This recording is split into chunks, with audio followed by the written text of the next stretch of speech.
can I No, have Mike's hot now. No, you can't have my chicken legs. Wait, how the fuck was I in two different VCs at once? You can join different VCs on PC and mobile. I think. How we doing now? What I was... So, Yep. how goes bamboo-hatted Kim? The bamboo-headed goat, you mean?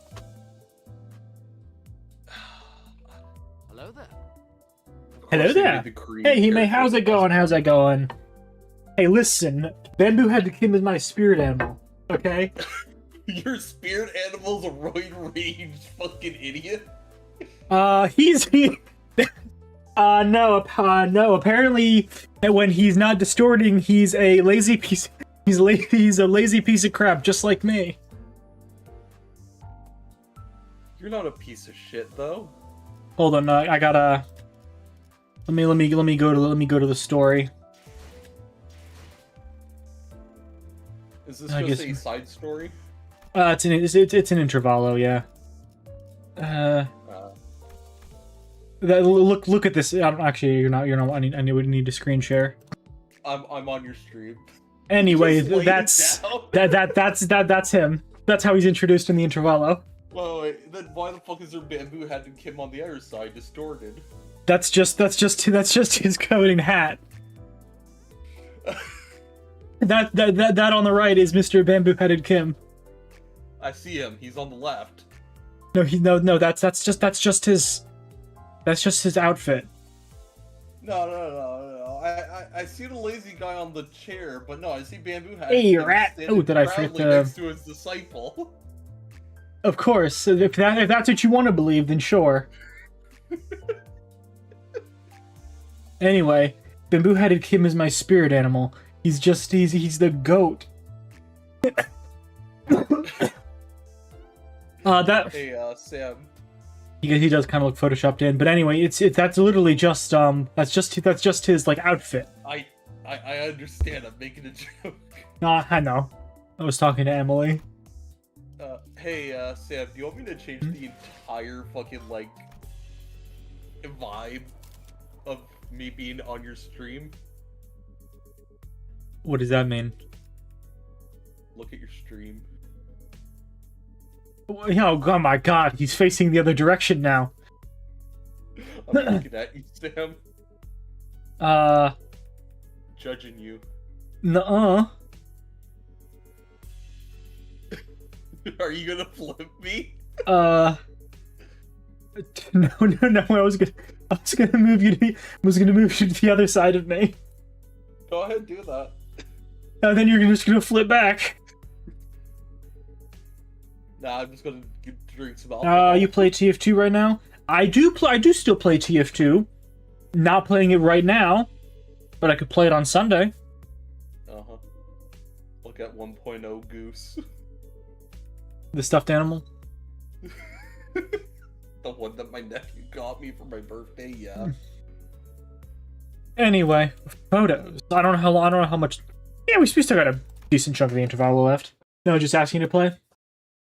Ah, okay. Oh, that does say that doesn't say right now. You're right.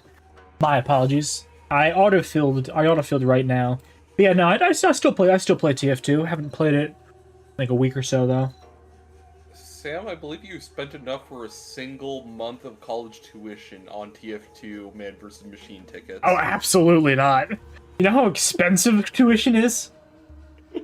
Canadian tuition's about like 2 years of saving up at minimum wage. What's We'll still pay around the 1,000 for rent. I'm not gonna be able. That's be way more expensive. Yeah, you forget Canada. Yeah, sure, college is more expensive than Europe, but it's not the levels of the United States. Fortunately, with my scholarship, I didn't have to pay tuition previously, but I might have to start paying it Fuck yeah. because Anyways. because of my scholarship ran out because I used too many credits. What? Why? Because I'm trying to get two degrees. 2 degrees at once. Okay. Well, Yeah, I'm trying to get a. stream. I'm not trying to spoil myself. You, I am catching up steadily. indeed, you're slowly getting there. We've gone past the point that when I first started. Anyways, you be safe.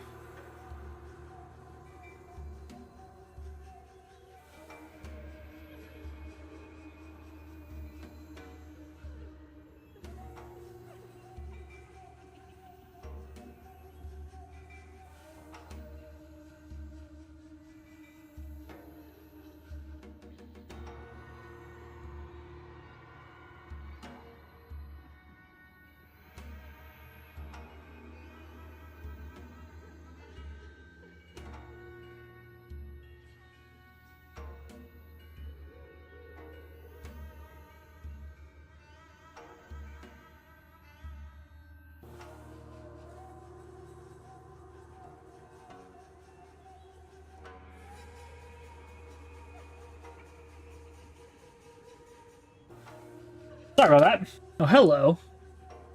Oh, hello, Emily. That's a different looking Fugi you got there. How you been? How you been? Hope you've been good.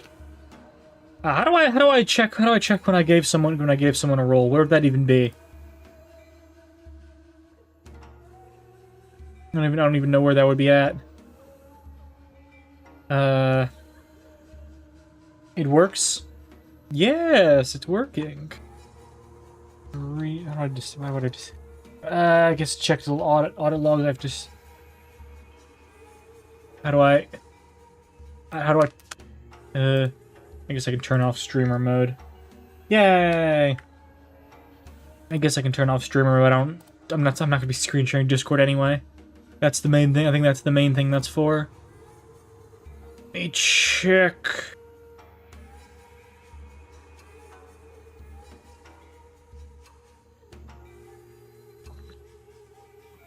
Let me change this. Let's see. Where would that be? Roll.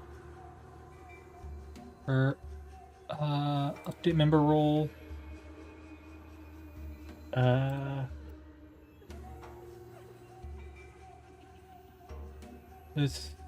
see.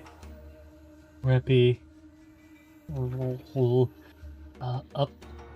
I have no idea. Oh, you've been that for a while. Anyway, on to Limbus. Thing I'm actually here for. Hello, NG. Hey Sam, how you doing? How's it going? I'm doing good. I'm playing Limbus Company. I'm a little sick. Aw. You drinking plenty of water? Yes, You better I be. did. Go drink more water. Go hydrate. You should hydrate yourself. Now. Had hot chocolate, that's good enough. I have seen Nemesis Blue, yes. Good movie. Well, I don't know if movie is the exact right term, but yes. I'm sorry, it's like an hour long. Is it an hour long? Yeah? Oh, maybe Long it enough should. that I brought popcorn. The last episode of the Amazing Digital Circus came released today. I'm gonna have to watch it after stream. I've never watched that. You're right. It's like 2 hours long. Maybe I think you're right. A movie is the right term for that. Yeah, you're just stupid. Yeah. After the battle, something sits ill with me. Amidst the sprawl of S-Corp's backstreets, disturbed with the flash, Angdu had her gaze fixed somewhere high overhead. Oh, okay. And shoot GLaDOS from the portal in the post-credits scene. Please, amazing betrayal. Ong. Angdu, anyway, so Angdu. Ongdu. Sacre bleu. I'm not even saying it in French, I'm saying it in Korean, my boy. Ong. Ang would just be A, not with the E. Angdu had her gaze fixed somewhere high overhead. Is that all? Is that all he came in here to do? Was to correct my pronunciation? You did not enjoy this episode 2. Did not enjoy the show. Yeah, no worries. It's not for everyone. You don't need to, let's see, Sacred Blue, Duran. I'm not pronouncing that. And at the end of her gaze, are those photographs? A long line stretched across the open air, photographs hanging from it like laundry clothesline. I mistook it for, Jewel at first and gave it little attention. Yet upon closer look, I saw those pictures hanging from the line. Perhaps they had been strung within the darkroom and remained thus when the distortion took hold? Whoa, AI viewers. Whoa, at stream.com. Whoa. That's crazy. Did Sari ban them automatically? Okay, good. They didn't show up. They didn't show up in here, just on my OBS chat. Wonderful. Good job, Saribot. Bizarre. Observation of unaffected elements in the space occupied by location type distortion is most irregular. Indeed, the items we bore from the studio have already changed into images of various sites of S-Corp. Yet these alone remain as they were. Let's take them down and check them ourselves. Just as I was wondering if the line was perhaps too high for me to reach, Rousseau stepped forward and plucked a few photos off it. In the instant he brought them to me, we heard another pop, and again, a bright white flash blinded my vision for a moment. Good grief, the distortion likes to change his mind, huh? Keeps switching between S-Corp and N-Corp. This feels like getting caught in a flashbang detonation. My whole body tenses up, then goes slack right after. The other sinners were busy grumbling about the distortion and its sudden jumps, except for Rousseau, who stood right in front of me with the photo still held out in his hand. Oh, you didn't drop them? No. He gave his usual short answer, then returned his attention to the cylinder he had been shaking. He took the film out of the container and flicked the liquid off with clean, controlled motion. Is the processing finally done? Wait, we're back here with the lights on now. Is it okay to take the film out? Exposure to light will not damage the film once development is complete and the image is fixed. There is no cause for concern. That's a relief. I couldn't say I followed all the technical details, but no cause for concern was all I needed to hear. Sighing in relief, I held up the photograph so I could take a proper look. Oh, see anything on there, Manager Bud? There are people in them. The people in the photographs all look different from one another. If I had to pick one similarity between them, though, they all looked cold and different. Yeah, that's a city, alright. Ordinary folks you'd see anywhere. These aren't like the photographs we picked up at the studio earlier. Are these the kind of photographs they used to make hand experiences? What was that? The scenery around us seemed to ripple just now. I'm sure that's fine. Nothing to worry about, Dante. I had to ask Faust if she'd also felt the strange sensation, but it faded away soon enough. Perhaps it's nothing serious. I'm starting to think it's something serious. Definitely. Maybe it's just a spell of random vertigo? Is it even possible to get dizzy when I've got a clock for a head? Well, dizziness is usually caused by like fluids in your ears moving about weirdly. How does Dante hear? Does Dante have ears? Or eyes? I don't know. No. Rousseau must have noticed I was out of sorts for a moment, because he seemed to pause on purpose before answering my question. Oh, nice to pop in, but I'm getting called for game night. You have fun? You have fun. What do you hope you have fun at game night? Yay! Yay, game night.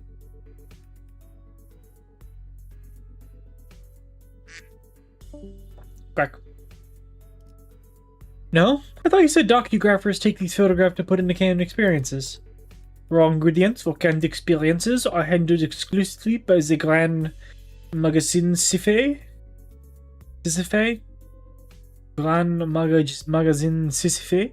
There is no known method for external parties to access them. Cifé what? I think I've heard of it. Canned experiences, right? They're in high demand in other districts too. The only brand stamped on them is Grand Magasin Sisyphe. Same name every time. I remember some of my classmates bragging about trying them whenever exam weeks came around. Never had one myself though. I can't really explain it, but something about them just feels kind of wrong. It's that popular, huh? During process based content of canned experience, known as experience better, is supplied to reprocessing factories where docugraphers fine-tune the experience's details. Photographs are primarily used for that purpose. They can fine-tune experience? An easier example for understanding would be to consider why docugraphers take photos of subjects such as buildings. A purchaser may wish to experience living in a luxurious building they never could afford. Others may wish to vent out impulses of violence by experiencing the burning of an expensive property. Demand for haute couture, a canned experience, is increasing day by day. That's why the photos from earlier were all fancy buildings. Yes, manager. We managers, conversely, information concerning ordinary experience that can be easily encountered in reality is in low demand. Then why photograph these residents at all? Perhaps they were not images harvested for their commodity value, but pure photography in of itself. Mayhaps they have been captured for a desire to seize a vanishing instant through a lens.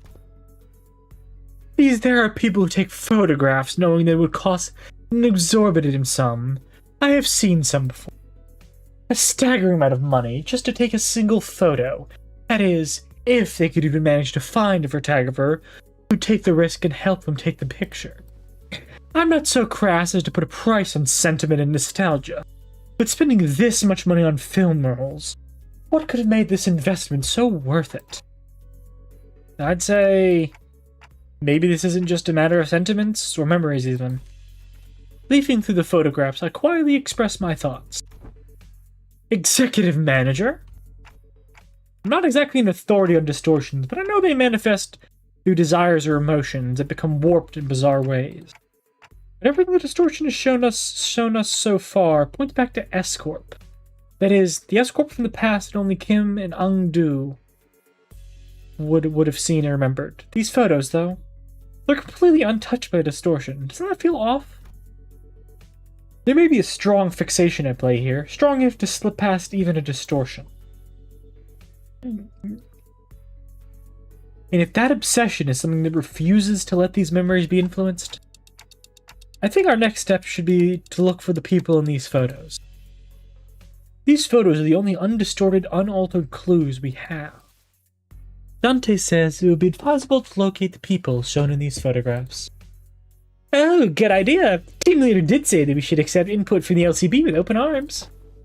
Hey, do can you get me the office catalog? We'll probably need to commission an office affiliate with the Seven Association. Let's look for one that can take with the quest right away. Can someone tell us where we're finding? I think I know where to find these people. Dante says one of the people shown in the photographs has already been found. What? When? How? Well, I guess I'm just having a look. Guess I'm just having a lucky day. I pulled the radio from my waist and switched it on without answering Ezra's question. DWRC? I think she says, do we regroup clock? That one was especially hard to understand, Ryoshu. Rudy's with you, right? Can you put her on? Okay. Rudy, are you there? Eh? What? Dante wants to talk? One sec. Kinda went overboard the bed and pastries. My hands are completely full over here.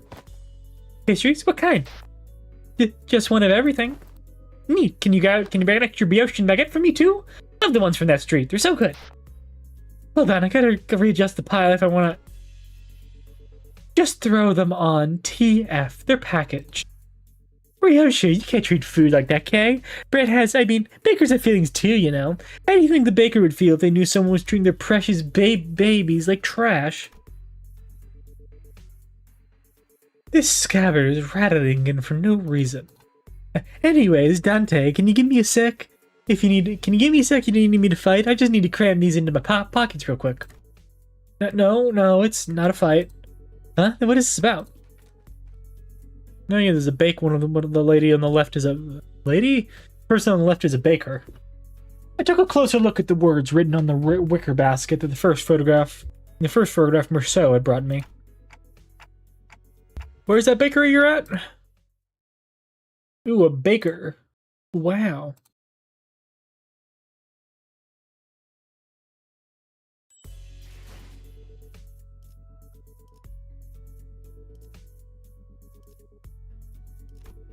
Hands. So much reading. I don't want to read. I want to kill stuff. Bakery. Okay, so that's probably a lady, right? Looks like a older lady, middle-aged lady.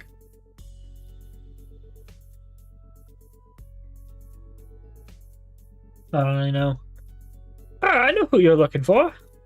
The owner of the bakery was a woman holding the same wicker basket as the one in the photograph. She took one glance at the photo I held up for her and gave a quick nod. He's a man. He works in Cannery 17 right next. He's a regular. He used to drop by every morning to buy sandwiches to share with his co-workers. Haven't seen him around lately, though. Are these co-workers? I assume they were wearing the same uniform. Asking the question on behalf, Otis showed the baker another photograph. Probably. He was always wearing one, too. I guess it's the Cannery uniform. This confirms our lead, executive manager. A few inquiries of the Cannery should bring us to the information we need. Yeah, you're right, but it's just that she doesn't seem very concerned at all. She's one of the people in the photos that weren't affected by the distortion, right? Thought she'd be a close acquaintance. Allow me to verify, executive manager. Do you know the name of this regular you spoke of? His name? Am I supposed to know that? I wasn't expecting her to actually know his name. The apathy evident in her voice gave me pause. He took a photo of you. Wouldn't it be reasonable to assume that you're well acquainted with him? Oh, that. The baker's demeanor changed when Otis pressed the point. She gave a strange, unsettling smile before pulling something from her apron pocket. A thin, round, can-like object. He said to give me one of the five of these canned experiences for free if I let him take my picture. He even said he'd throw in the docograph of the building of my choice. He docugraphs buildings, right? I hear he takes work trip to the nest every now and then. I asked him to give me a docograph of this lovely mansion I saw by the nest suburbs. I know I'll never get to afford a beautiful place like that, but this way I could at least experience what it's like. Gosh, it was everything I'd ever hoped for. Hee. I couldn't quite place my finger on it, but there was a distinct eeriness to that dreamy, blissful smile on the baker's face that sent a chill down my spine. You don't say, Dante, you don't say. Young Merceau, are these canned experiences truly possessed of such marvels that pluck all semblance of reason from one's countenance?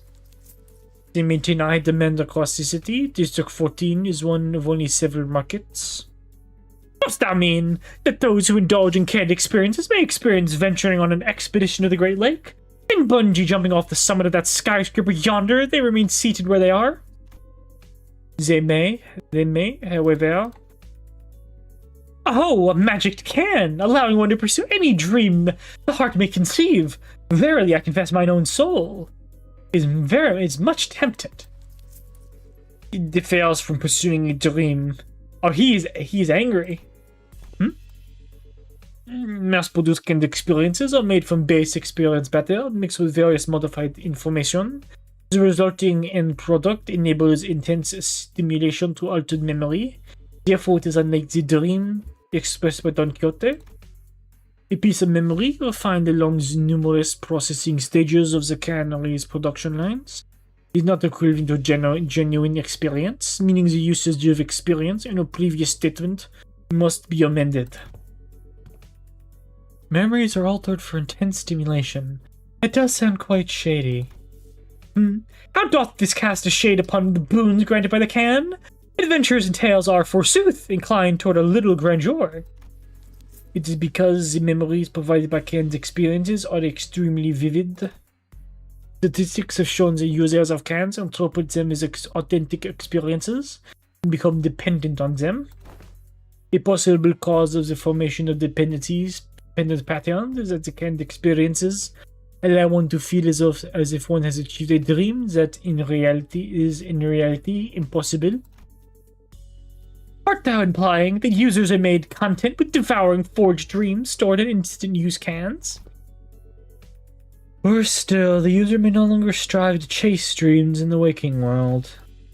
For the sweeter and more splendidly a dream is embellished, the more impossible it will appear to be grasped with one's own hands.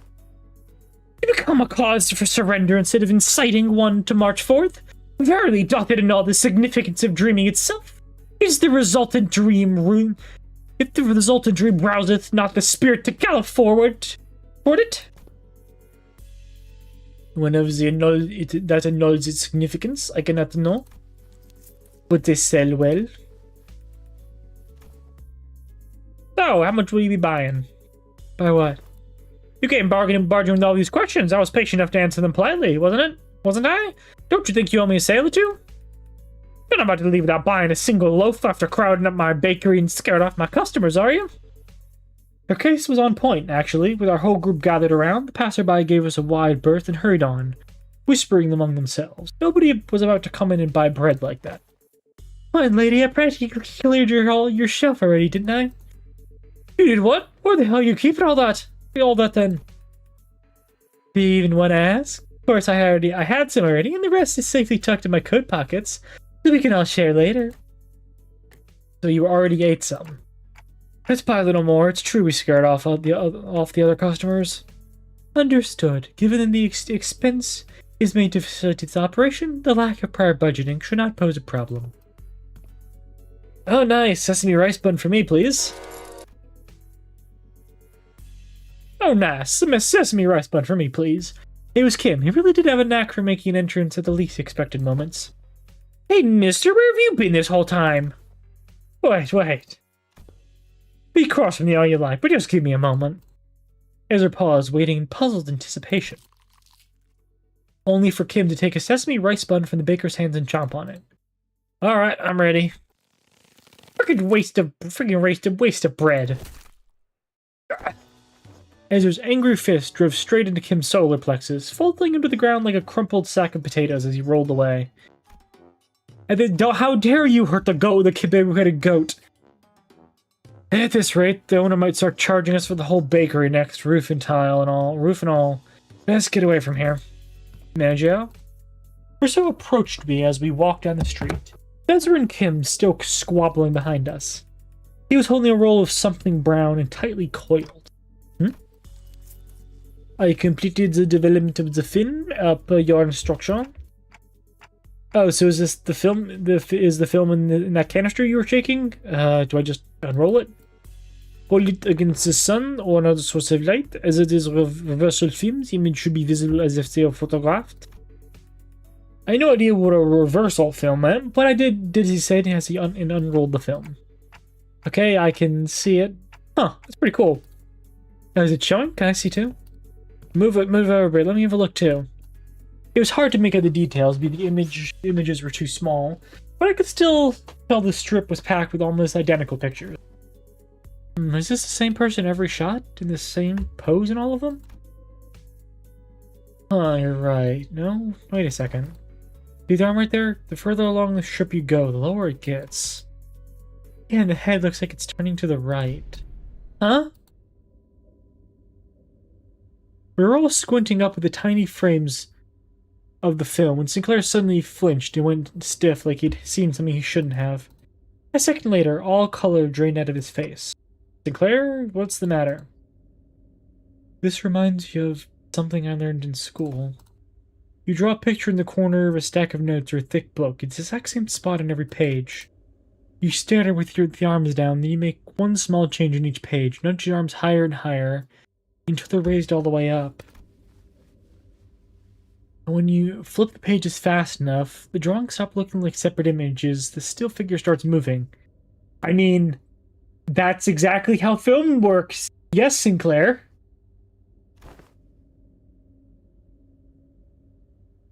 I mean, that is how physical film works. That is the same principle, Sinclair, for how film works. Film, well, I guess digital film, but especially analog film, it doesn't capture a fluid. It doesn't capture a fluid motion. It captures. Yeah, I mean, it basically just captures photographs. A lot of photographs per second, and then they're played back at a very fast speed, and it gives the illusion of motion. That being said, I only ever really worked. I mean, it's still the same thing with digital, except. I mean, actually, it is the exact same thing with digital. It's you can like move. It's a lot easier, just a lot easier to work with. I've personally never had to deal with physical film because that just sounds like a pain, and I'm an editor, so absolutely not. I remember the teacher saying the video footage we watch are all made the same way. Are you saying that it's a continuous sequence of still images?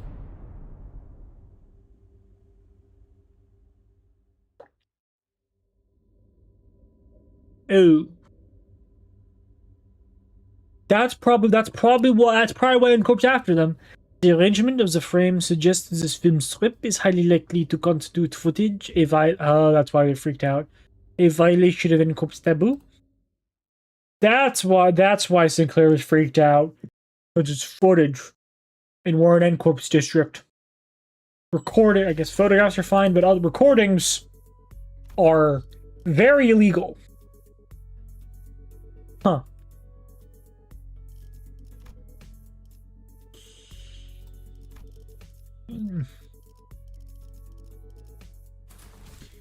Not great. Not great.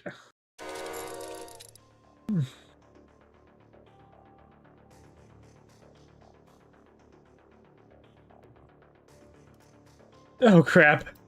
As soon as I registered Masseau's words, my hand reflexively threw the film to the ground. Are we gonna be okay? We might have just broken a taboo. My mind began to race, rapidly traveling back through our journey. Specifically the time when Dun Kipty had smashed their window at K-Corp and caused the wing to wipe out our team multiple times over. I felt faint. At least we had Vergilius with us then. It ended up being not that big a deal at the end of the day since I could just revive the sinners, but some nest taboos can get us in serious trouble just for carrying anything that has to do with them, can't they? I hurried toward the sinners, many of whom looked every bit as troubled as I felt. Still, a few of them expressed a casual lack of concern, citing all the crazy things we've gone through so far. Miss Faust, what will happen to us if this gets manager killed? Okay, so this is it, huh? Not freaking out, guys. You're not dying. We'll be fine. And of course I could kill you on the spot just for possessing a film roll. Really? Well, it might be a problem if the film roll does contain genuine recorded footage, but heck, you guys a hand in filming it, right? When Incorp dudes get here to pick it up, just comply with their commands, thank them for their service, and nicely hand it over to the authorities, and everything should be A-okay. There's a possibility that everything will not be okay. Because I have developed the contents of that film roll in that dark room. Oh. The court will take the lack of intentionality into consideration. However, it is very likely that my actions will be deemed as aiding the primary violator of the taboo. Really? But... You leaders said that Incorp has their own regulatory standards regarding image quality. Which do you determine the severity of the taboo violation? Hey, Soul. Hey.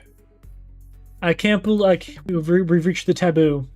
And you get to enjoy my terrible French accent. Yep, boy. If the footage image quality are frame rate within regulations, T-Corp won't be sicking their fixtures on our butts right away. And that could still buy us time. That could buy us time to get or give our company some leverage to make a deal, however small it might be. What they're really sniffing around for is how close reality the video is. How close of an experience it provides to real life. Even if we're really, really unlucky and they actually do come after us, it'll be fine as long as the footage is low fidelity, probably. What? What was that? What was that about? Okay.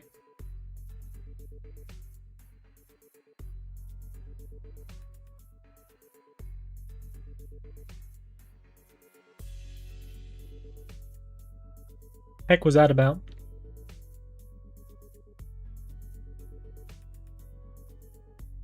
Anyway. Oh, is this stuff again? Okay. So what exactly does frame rate within regulations entail? I mean, the interval with each frame shouldn't be like super brief. Think about photo slideshows. They only show you one image every few seconds. It doesn't feel real or vivid, right? You can technically call them motion pictures. There's no vividness required. There's no vividness required to violate their taboo. Then let us analyze this film roll and see how vivid it really is. Merceau, I trust that you are knowledgeable in subject concerning N Corp, yes? Cooperate. Would this film roll be considered a violation of the taboo? Otis picked up the film from the ground and showed it to Merceau. We are going to die? That could not be determined. Unless each frame is thoroughly analyzed when compared with the adjacent. Without waiting for Merceau to finish, Otis unrolled the film roll and raised it against the sky. The rest of you, get over here. We must analyze these frames. The film canister is labeled Experiment. Assume the culprit is creating this as a test run of sorts. An experiment to see how close they get to violating a taboo and testing the limits of the law. It may even be a mere collection of similar photographs they are pretending to be recorded footage. The listeners all gathered around Otis and look up toward the unrolled film in unison. Here, the flower pot moves between frames, doesn't it? The docugrapher couldn't have possibly moved the frame while also holding down the shutter button. I don't see any difference.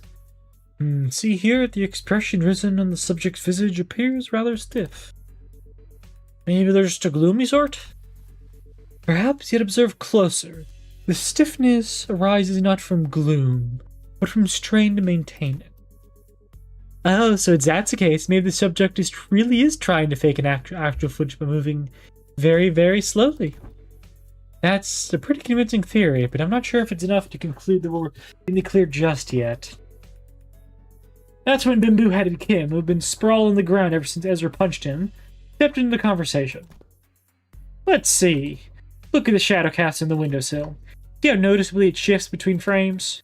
Whoever made this knows their craft for sure, but I can't imagine a Backstreets dweller would have any way to mess with the sun's trajectory. Then the likely scenario must be that the creator of this film roll deliberately made the subject move very slowly from frame to frame, creating a series of disconnected photos that, when played sequentially, would look like the footage that violates the taboo. In which case, this film does not violate the Nest taboo, correct? That is highly probable. So he says, Executive Manager, we should be in the clear for now, at least in regards to aiding the violation of a wings taboo. Still, what if he was willing to go through this much trouble to test N-Corp's patience? It's hard to believe that he'd have stopped here. Based on all available evidence, Executive Manager, it seems reasonable to conclude that the inflection point of this case is a taboo violator on the run. What motive would they have to do that? Surely working for Ring subsidiary has nothing on being an actual Wing employee, but it's still pretty up there when it comes to careers available in the backstreets. Work for a subsidiary long enough and you might even get transferred to a factory job in a Nest. That gives you a pretty okay chance of better life, so...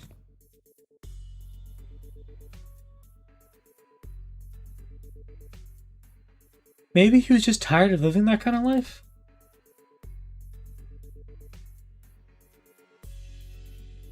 Everyone has one of those days, don't they? The sudden feeling that you could be doing more than that to live the rest of your life in 9 to 5 hell. The drive to do something that takes you away from the pressure of trying to make a life.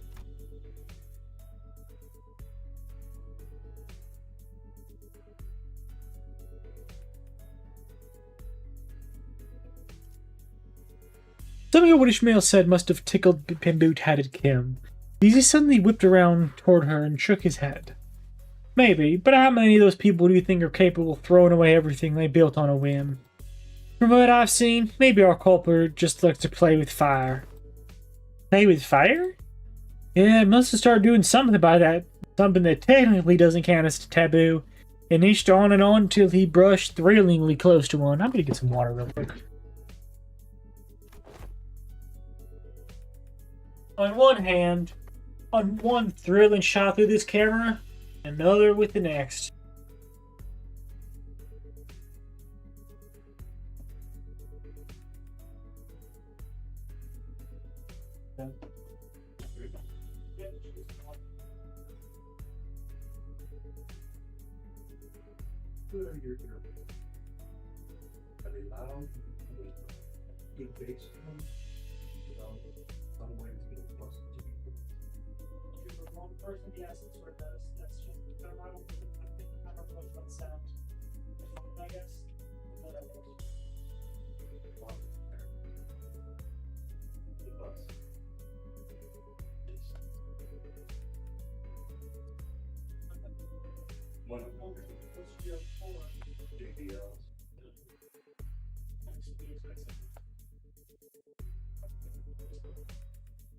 Well, the records are pretty good.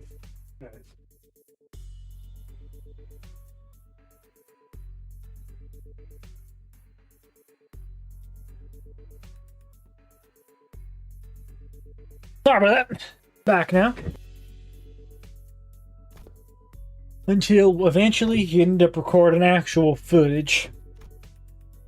Still, then that leaves the question of what the heck was he trying to do with it? Might have been trying to screen it using a projector for all this part of the back streets to see. What? But wouldn't that make everyone here, even those who unwittingly came across the projection, right on? It'd have made those folks violators of the taboo. That's why it's a taboo, because experiences. N-Corp's well, like experiences or whatever. What's N-Corp? What the hell is N-Corp? The heck is N-Corp singularity? Anyway. Although really, what are any of the... What's by H-Corp singularity? Or S-Corps? We know what K-Corps, but I think the only singularities we know are like... Or well, the result of the technology of...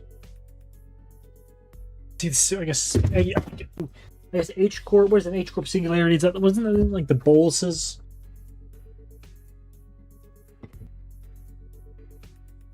See, H-Corp is boluses, K-Corp's the HP ampules or whatever. Oh, I guess the tearful thing. Ugh, the tearful thing. Creepy. Very creepy. But why would anyone... Would you care to explain how you know that, Mr. Breadbrain? I asked around on the opposite street. Apparently, some guy's been going around asking workshops if they can make him a projector. Seemed like most of them turned him down, but they also said he stopped showing up after a certain point. Fair to guess that he got his hands on a projector somehow. Alas, is not a violator of N-Corp. Alas, is not a taboo of N-Corp to view a recorded video. Pray tell, why would anyone insane mind? Well, it ain't a taboo if you only made a projector, isn't it? Backstreet's blokes are down for anything as long as there's coin. Huh, so how do we track this guy down? Multiple individuals in the same garb as a pin frame team have just been identified in the vicinity. They are all carrying the same briefcase. Oh, well, isn't that convenient? Maybe we can play this like a festival or a conversation, and just tell people who look like they're involved with what we're looking for. It'll lead us to wherever we need to go. Indeed, at architecture conventions, there would be those in formal plaid shirts and suspenders milling about. And I could always trust them to lead me to the convention venue. Was it common for these plaid shirt fellows to look around like they're scanning the area? Do they also go around checking people against their photographs? Collectivents, please advise for. They also radio each other, glaring at people like they're glaring at. Perhaps you could answer that series of queries yourself. Nope, this crowd sure does not like they're gonna let us follow them. It's 5 o'clock. 뭔가 기분이 좋아 보이는 것 같아. 카론 기분 나빠.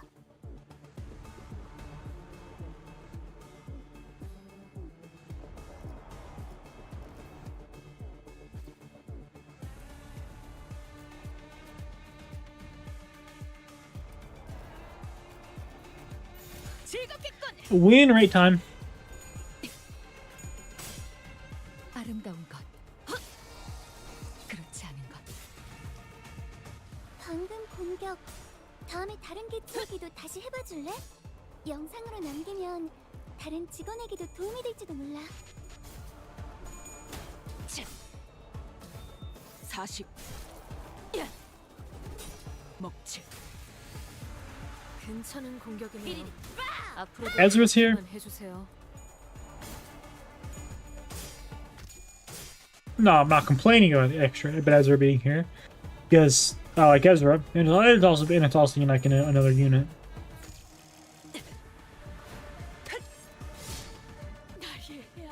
Ezra also has like a lot of HP too. He's higher level. What a great Ezra is now. Ooh, Angdu is here as well. 적들이 흔들흔들. 기회 아니야?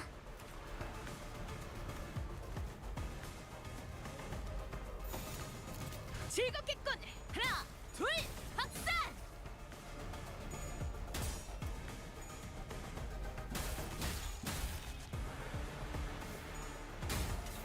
They claim their bones.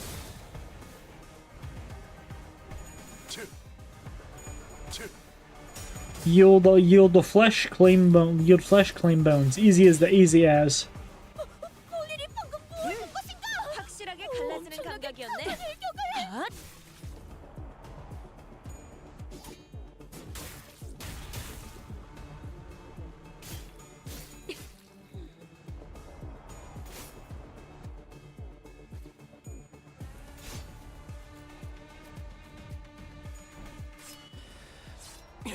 배워냈어요.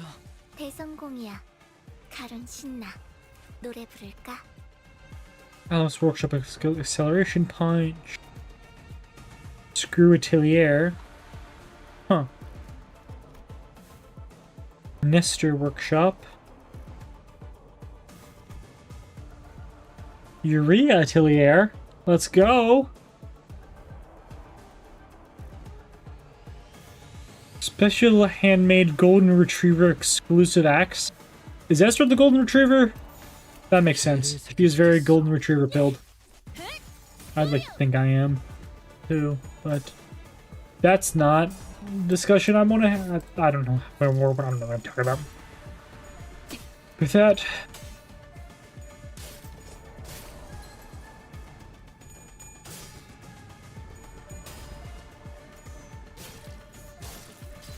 살을 베어내고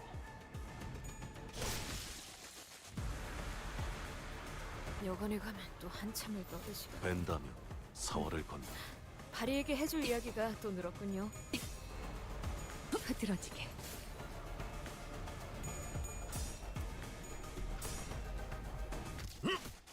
혈이 낭자. 이제야 실력을 좀 내시네요. 평소에도 이러면 얼마나 좋습니까?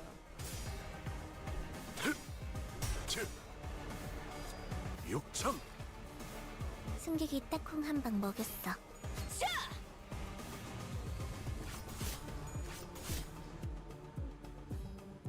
증량 5배!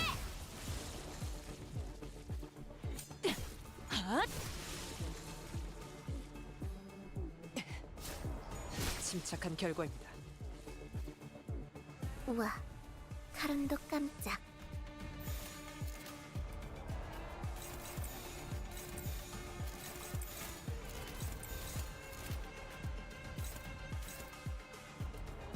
really, you two? 망설임. I don't have control over them.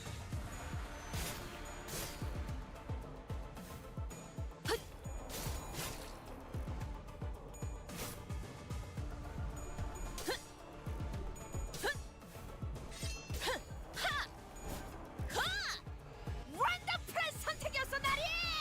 저들의 약점이 뻔히 보이는 게로군.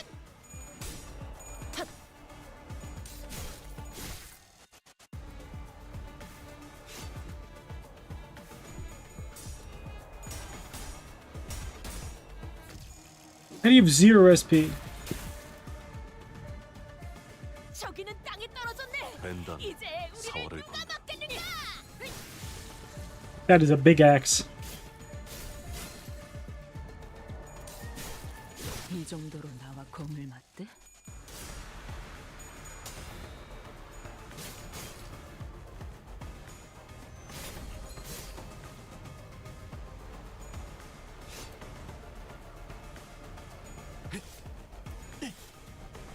배워냈어요. That was a big axe though. Jesus.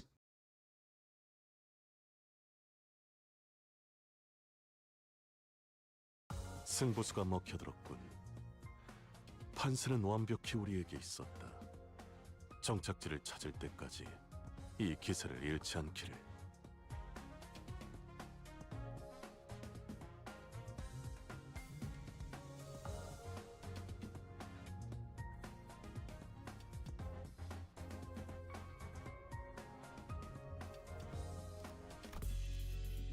Pursuit.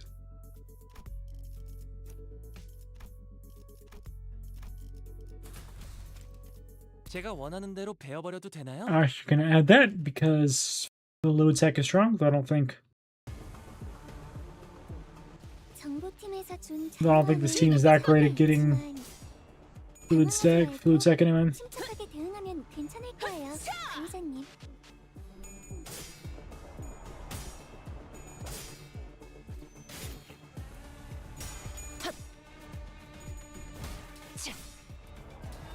사십.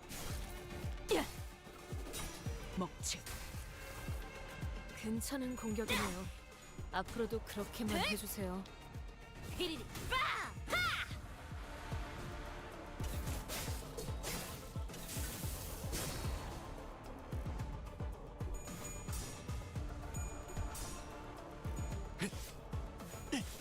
It should be a pretty easy fight though. Just gotta win rate my way through this.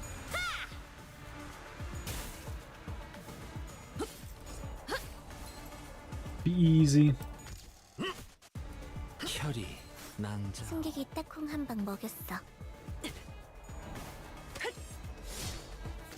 원더풀한 선택이었어, 나리! 저들의 약점이 뻔히 보이는 게로군.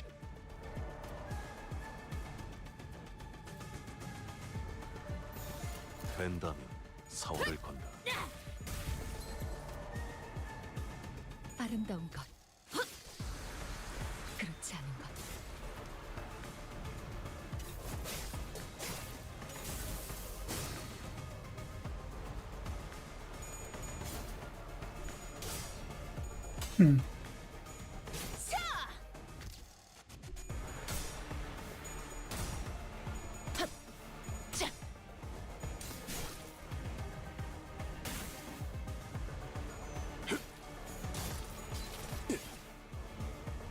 제압 개체에게 큰 피해를 준 것 같아.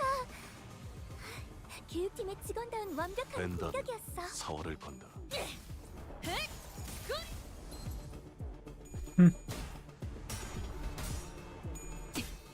Whatever. I like this game, so I'm gonna play it.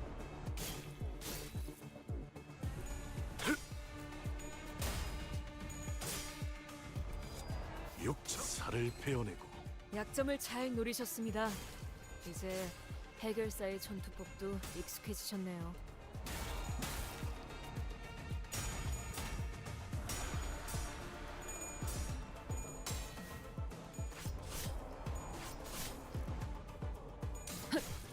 이 정도로 나와 공을 맞대?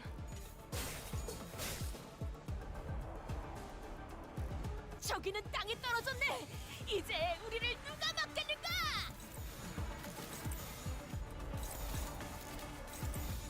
물의 배들.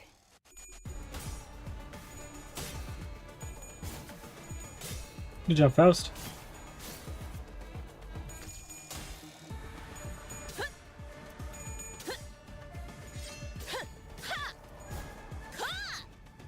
방금 공격 다음에 다른 개체에게도 다시 해봐줄래? 영상으로 남기면 다른 직원에게도 도움이 될지도 몰라.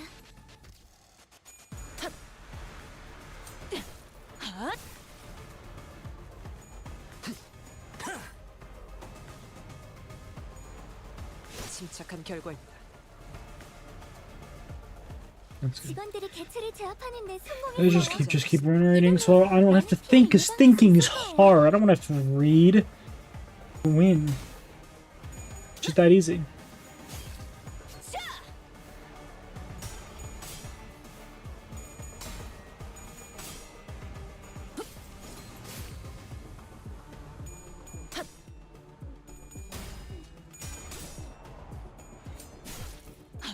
이 정도로 나와 공을 맞대?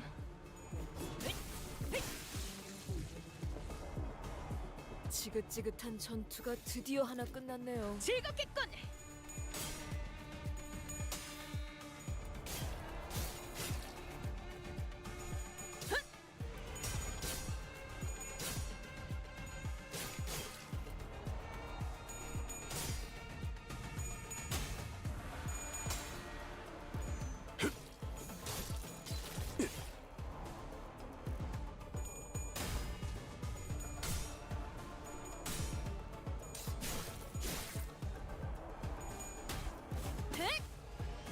피리리 빠!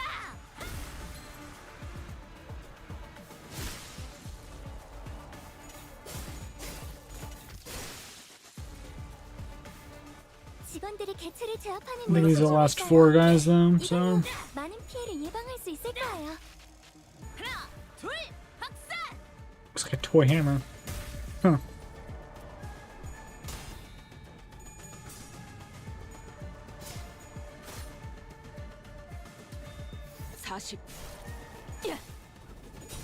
먹칠. The fight's almost over, right? 뼈를 깎는다.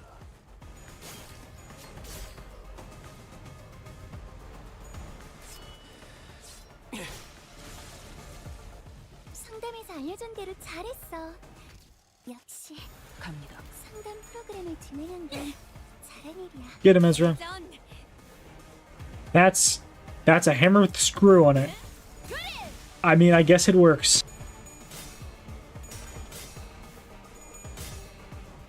흐드러지게. 대성공이야. 가장 이 신나. 정도로 나와. I guess it works, so I can't really fault her.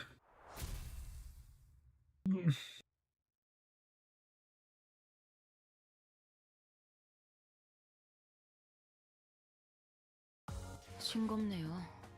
윗대가리가 죽었으니 이제 당신들도 우리 조직 밑에서 구르게 되겠죠. Get that? Oh my.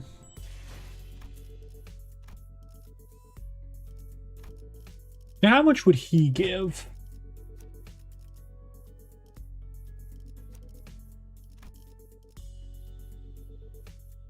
One, two, three, 4, 5, 6. I was already at like 120%, so I guess I don't really need to use him.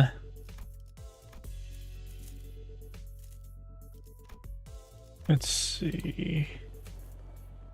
Event bonus unit, 120%.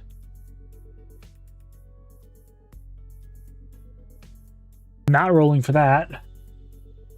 Although I could probably.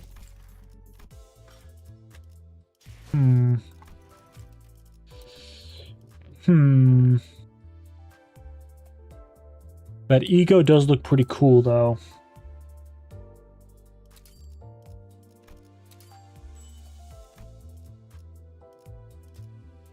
Let's see, need another 25 more, I think. No, not 71.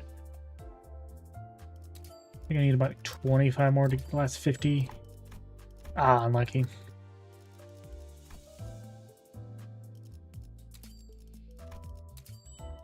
There we go. That ego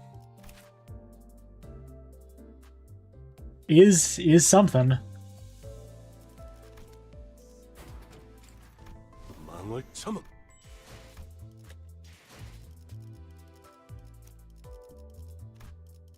Ego is definitely something. Oh, I don't have nearly enough thread for that. Huh.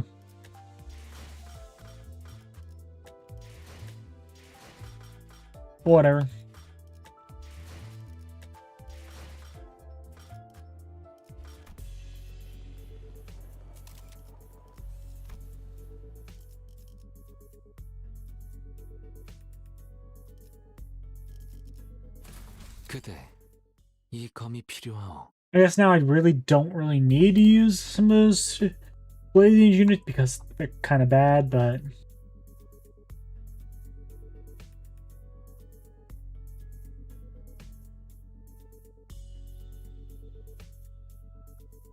Hardly a challenge, but a WOT. Waste of time? Phew, at least they're not much of a fighter one-on-one. Service du Clou is not a combat specialized department, but they have all undergone basic combat training for exigent circumstances.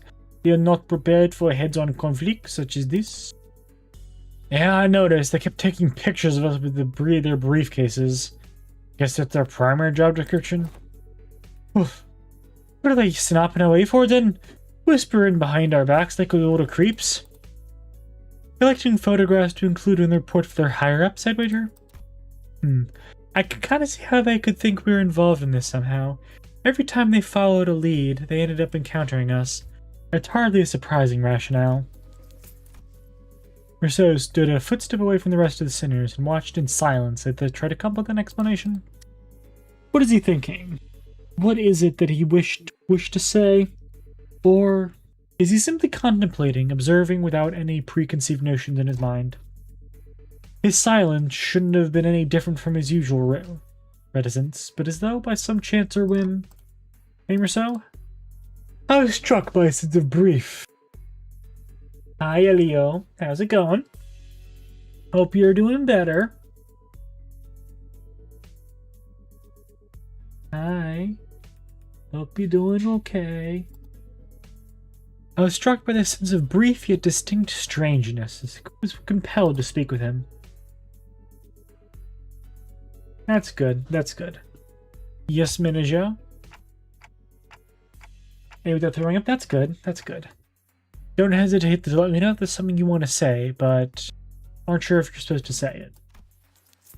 Yes, manager, I will do as you ordered, should one such circumstance occur.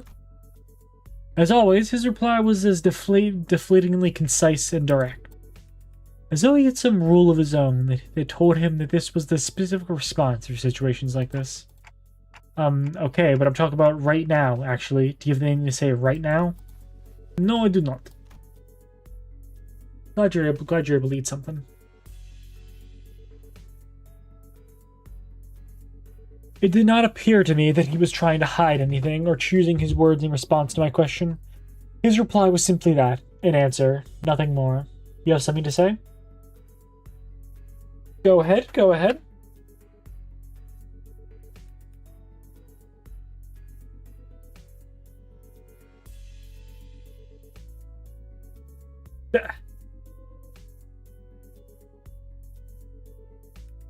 Nuh-uh.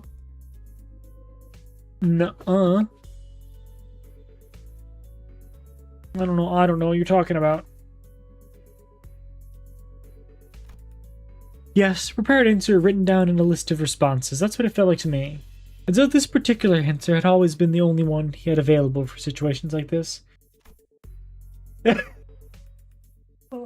I mean, fair enough, I guess. Clearly, prodding him for answers wasn't going to get me anywhere, so... With a curt, "Sure if you say so," I turned away from him and took off to join the other sinners. As I did so, a few words lingered at the top of my proverbial tongue, asking to be let out. So I did. It would have been nice to know what you were looking at. Oh, of that, he spoke. I cannot form a judgment. What? That's because the precise definition and nature of the subject of my gaze are just as unknown to me as to you. Should you point to an object or an enemy, I can provide a verbal explanation based on my court's knowledge. If you require information, such information, please rephrase your question accordingly. Had I asked him again then, had I tried to get to the bottom of that line of questioning, had I found myself the smallest peak in Mercer's psyche, which had remained entirely shrouded in mystery even after entire year of traveling together? I suppose that's not up for me to judge as well. Manager? Yeah? Another battle is imminent. As you have previously instructed, I have informed you of an imminent battle. Yo, Boss Clock, are you just gonna sit there all day while we do all the fighting? They're pouring out of the building over there. They must have been on their way to that building. My path ahead seems clear. Executive Manager, let us neutralize those foes and head up there. Gotcha. Be right there. The brief lull of battle came to a close. And battling enemies who arrived precisely at the time Rousseau had predicted, we made our way into the building. Bloody hell, blokes. Them blokes he fought downstairs must have been weaker than one of the weaker ones of the bunch. That is incredible with so many guys in their payroll. There's no end to them. It is a wing, after all. Are those the taboo violators? I thought the culprit worked alone. No, I'm quite certain they're the ones from the subsequent reports. The InCorp fixers appeared just as confused as we were. It was clear to me that they were expecting to find the taboo violator here, not a big group of a dozen or so people. What were they thinking, sending fodder like us to deal with an organized taboo violation? They should have sent taboo hunters here instead.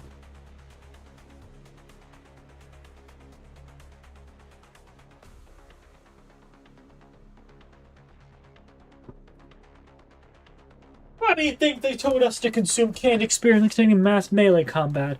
If they thought our current manpower, they must have thought our current manpower would be suffice to deal with this. There's my water bottle.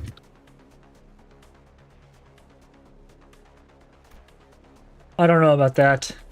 Wait, wasn't there an extra report? One of them's,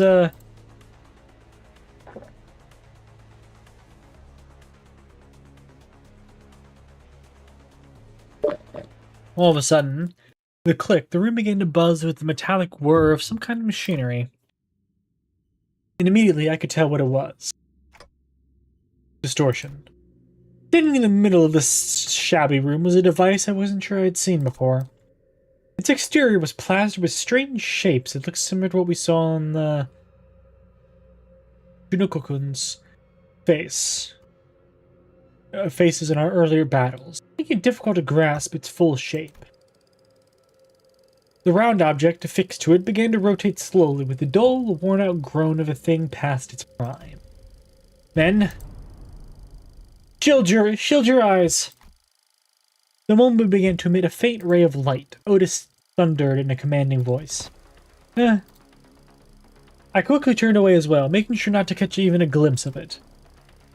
The device could be playing a recorded video, Executive Manager. Even a brief look at it could constitute taboo violation. Shit. I saw that. I'm so finished. Just as panic began creeping into the voices of several unlucky individuals. Oh man, folks, this is starting to get a little embarrassing. A sleepy voice breaks through the darkness past my, metaphorically speaking, shut eyes. Enter. Eyes open, Engdu. What's wrong with everyone? Got dust in your eyes? What the hell's wrong with you? Don't you know that anyone who watches even a split second of recorded videos in InCorp gets... Of course I know, but I watched it anyway. Open your eyes, esteemed fellows. This motion picture isn't recorded. Hang on. He's right. This video's not a recording. Possibly emboldened by Kim's comment, or perhaps believing that seeing the video could be excuses incidental exposure incurred while subduing violators, the InCorp employees also open their eyes and begin to mutter amongst themselves. That thing talking to us?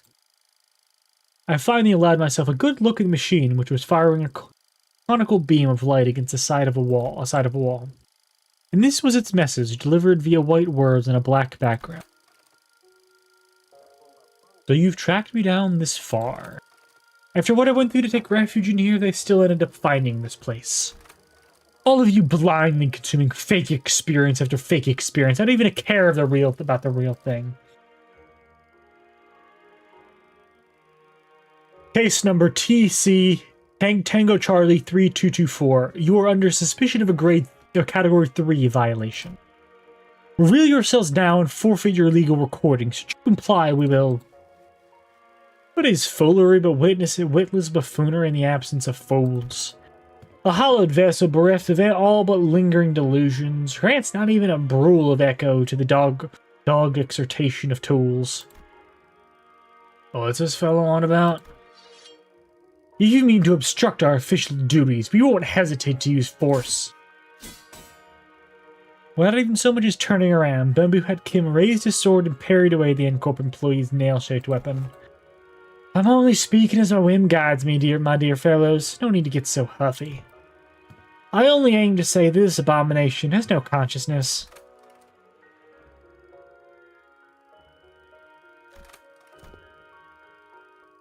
It's repeating the same sentence over and over. Now that does make me wonder, was I just as far gone when I distorted past all words and reason? I mean, if anyone had the answer to that question, it'd be you folks, right? Kim said nothing more. He turned a piercing look at us, all while effortlessly swatting away the N-Corp employee's attacks, as though he was goading us into telling him the truth. Well, don't suppose there's any point in asking. I am no different from this abomination. Just as it wields that contraption, I must have wielded the only thing I've ever really known. The blade, transformed into a mindless fiend, consumed by a mere tool, cleaving through both friend and foe unrestrained. Hey, Junior, still on about that? I tried to avert my eyes, I truly did. But such disregard is easier said than done. How can I, when that distorted being has no qualms showing me the... Doesn't he know how rudely the unsolicited reflecting of the fathoms of one heart is? That's got to be illegal or something. Illegal, I say. Turn the customer into a thug or protection racket run. A mere ant before the car in motion into a swerving driver. Wandering dead follower before the eyes of their mentor. Simply unconscionable. Rude as hell, as some might say. My poor heart almost burst out of my chest, courtesy of you. In that split second, I think I saw Merceau's eyebrows twitch. A battle is imminent, manager. Just a natural response to sensing an imminent battle, perhaps? Up. A blinding flash followed by an explosive bang. My vision immediately went white and decided to take its damn time coming back. When it did, the first thing that came into view was a particularly unsettling landscape of S-Corp, followed by bamboo-headed Kim surrounded by a small army of Junokun. Mentor! Keep that up and you'll shout me deaf, Hangdu. Isn't it about time we both grew accustomed to such sights? Mentor, do I still wake from these dreams drenched in... I wake from these dreams drenched in cold sweat? That they might bind and drag you away. This isn't so bad, is it? Just these folks so far, unlike earlier when... Another flash. What was that? Everything went dark. I don't understand what's happening, but first things first. We have to neutralize everyone here and get our mission back on track. Adjusting projection? I've been straying far and wandering all day for this exact reason, and... so that was its mechanism. The words began to shift rapidly before I had the chance to ask Faust what she had meant. The one who finds comfort in settling in lies, I'll give you most deserved your gaze. Give you what most deserved your gaze. Oh, looks I'll be blinded before today's over at this rate. It changed. It did? Unlike the instance of one of the distortions different from the others. As Marcel had identified, there was something different about the group of... This time, they were accompanied by someone else. A warrior in impressive armor, wielding a sword that was just as tall. That armor, in the great Huando of Sal Circle. They were reunited in such a manner. The warrior drew a bow that hung from the waistguard and knocked an arrow. I suppose this is how it would have gone down had you been the one to grab me. Military Commissioner Im Gyong Yop. How do you fare, friend? At the signal's arrows loosing, seize the accused. The warrior loosened a notched arrow, which soared into the sky with a piercing whistle. And with that air-splitting sound as their cue, The Bulldog began to swarm us. Fighting time! Let's do this! 적들이 뭔가 기분이 좋아 보이는 I don't know if 죄를 새겨주겠어. I don't know if I'll be able to win rate my.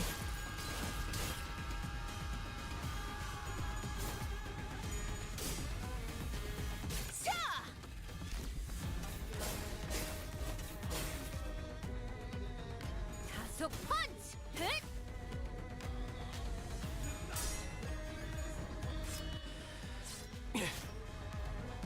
무얼 잘못했는지 아는 것부터가 시작이랬어.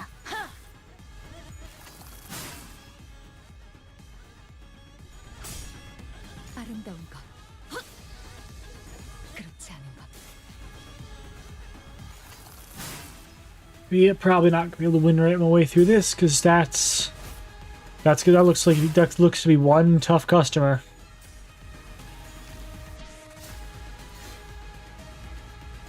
늦으면 내피랑 먼저 갈 거야.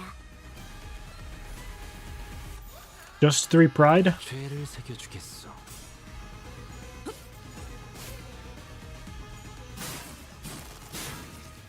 Ooh, that hurts.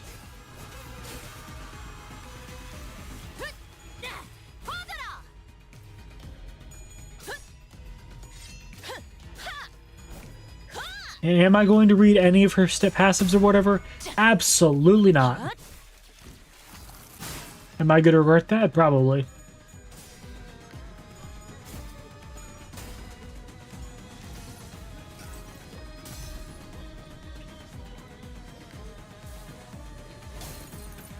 망을 참아. How do I get him to transform or whatever?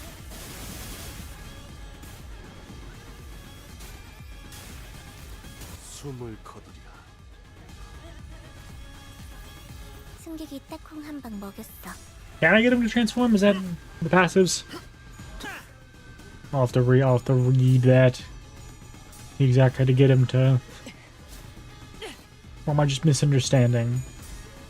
Or am I just misunderstanding how that works? Probably. Definitely.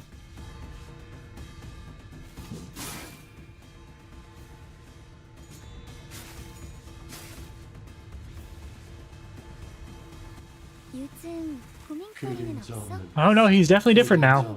일하는데 힘든 점이 있다면 언제든지 나와 상담해줘. He's definitely different now.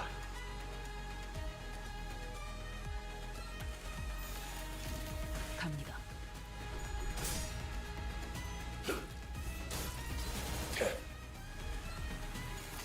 Don't know if he's necessarily better. Well, probably better. But he's definitely different. In what way, I do not know. Oh, Raid! Hello, Izanami! How's it going? How are you doing? Hope you're doing well. Hope you're doing well. What were you playing? Oh, you're right. You're playing Alien Isolation, weren't ya? Was stuck in space. How was being stuck in space? Hope it was none of my fun, but the aliens scare the crap out of me. Yeah, I'd imagine. I'm pretty sure the alien's AI learns too. Like it learns where you like to hide. 이건 That's 직원들에게 유리한 nightmare mode also. 이 상황을 Wait, did we just trade a projectors there? We can fight. We can attack the projector. I'm torturing myself. Oof! Yikes!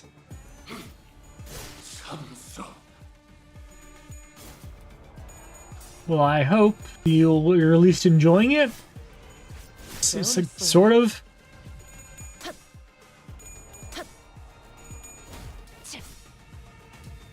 Hopefully.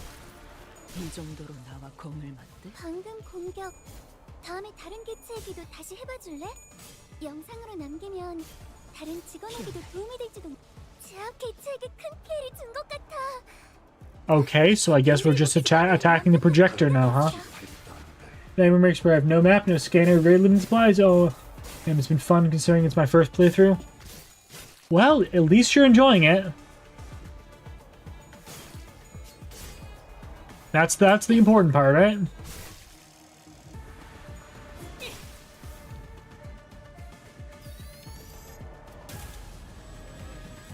늦으면 내피랑 먼저 갈 거야. That Hiya streamer guy. Hung Lu's big ass forehead. Hello. Did Sadik only do it for so long from a heart where she wants to give in? Oof. Yeah, that is rough. Sorry that's happening. But hiya Hong Lu's big ass forehead. How you doing? That's certainly a name you got there. One of those games where you take your time. That's good, I guess.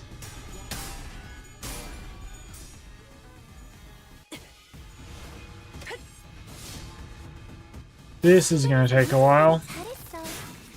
역시 상담 프로그램을 진행한 건 Get through that massive shield and that probably equally massive health bar. Awesome, how you been? I've been doing good. Just trying to get through this fight. And enjoying what my name makes people laugh. I mean, it's a pretty funny name. I'm just trying to get more of the bamboo-headed goat, because he is my spirit animal, and I love him for that. 직원 한 명이 많이 위태로워 보여요. 어서 회복이 된다면 좋을 텐데. 죄를 새겨주겠어. Because I'm also lazy and don't want to have to do stuff or do work, so I relate to him quite a lot. Hopefully this will end when we break the shield and I don't have to actually win the fight. That's just gonna take forever.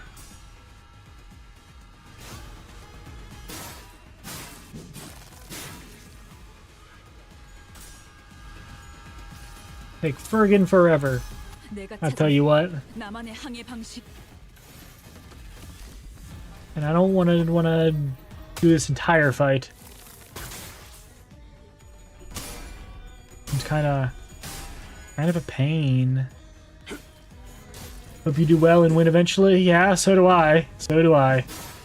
But we'll see if that happens.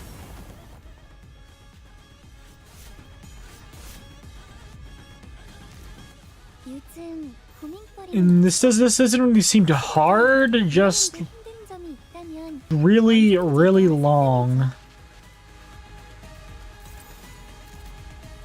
즐겁겠군.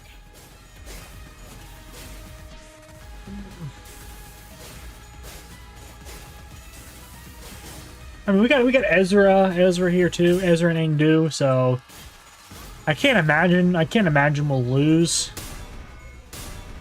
Be a very long fight that I don't want to do.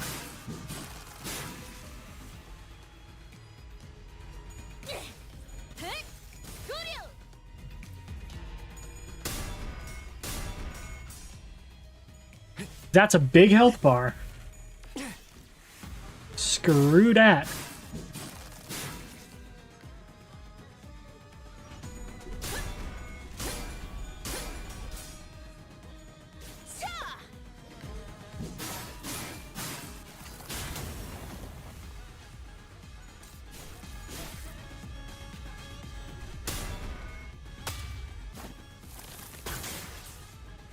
육참.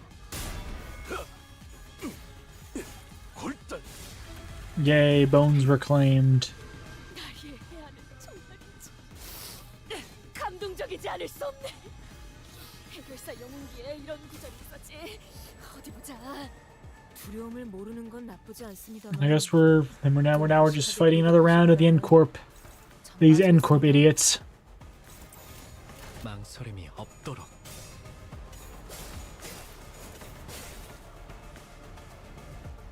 중량 5배.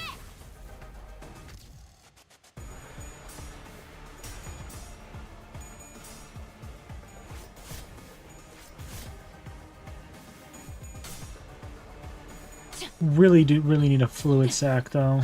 Use fluid sac. No. this team isn't great for that because just the sin variety. 아하, 비껴 베어버렸군. Not great for spamming fluid sac, unfortunately. 저들의 약점이 뻔히 보이는 게로군. Yeah, need one more gloom. We do not have a lot of gloom. Tell you that. A lot of pride, though. A lot of pride. Why are you both attacking that one? Why'd I click that?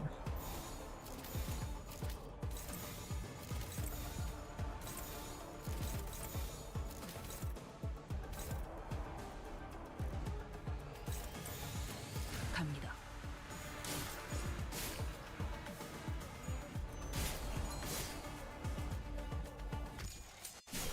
핫!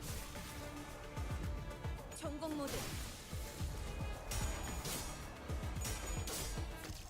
어? 아하, 비껴 베어버렸군.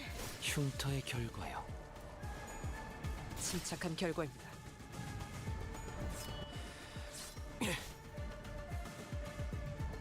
Nice hit, nice hit. 직원들이 개체를 제압하는 데 성공했어요.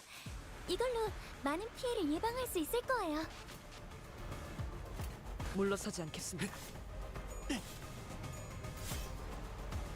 히리리 Bah!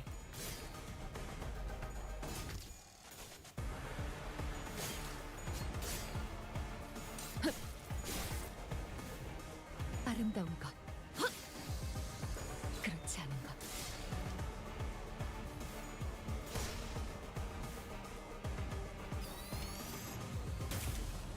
That should give me enough for fluid sac. 모르는 건 나쁘지 않습니다만 Wonderful. 좀 무식하게 돌격하실 거라면 전 빠지겠습니다.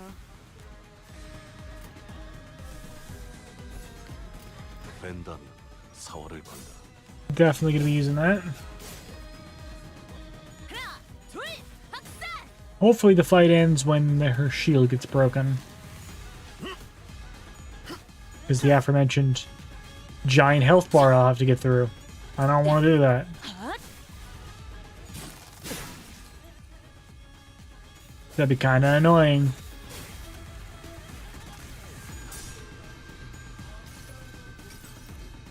여행엔 목적이 있었지.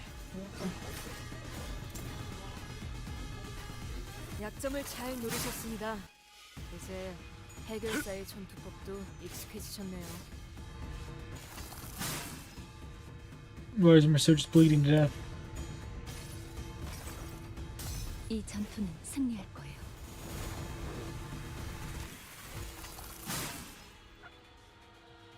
Yeah, I got some health back. 잠시 무릎 꿇는 것을 두려워하지 마시게. 물러서지 않겠습니다. 침 바르면 낫는다네.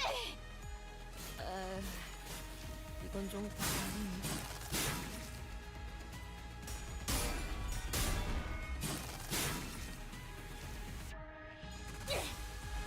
Action! You, I was ready just to break the shield. I shall set my form all right.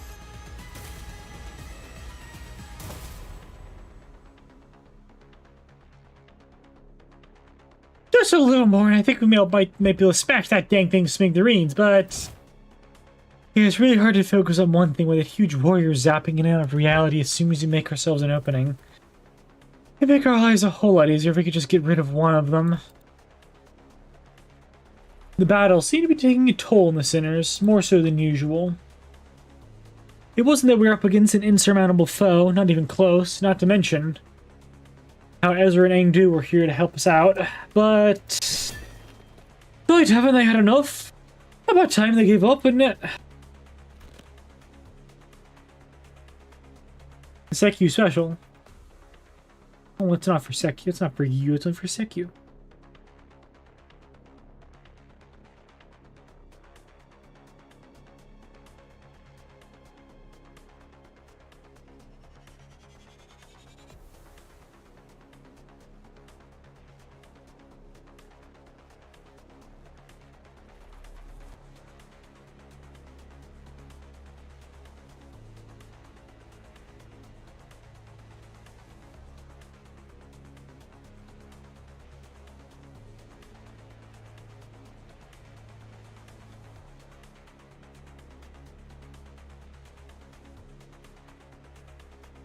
Reminds me of that dice guy from Honkai powers their BF to say they didn't know how to write it more powerful than the giant android using a stick to wipe out a galaxy.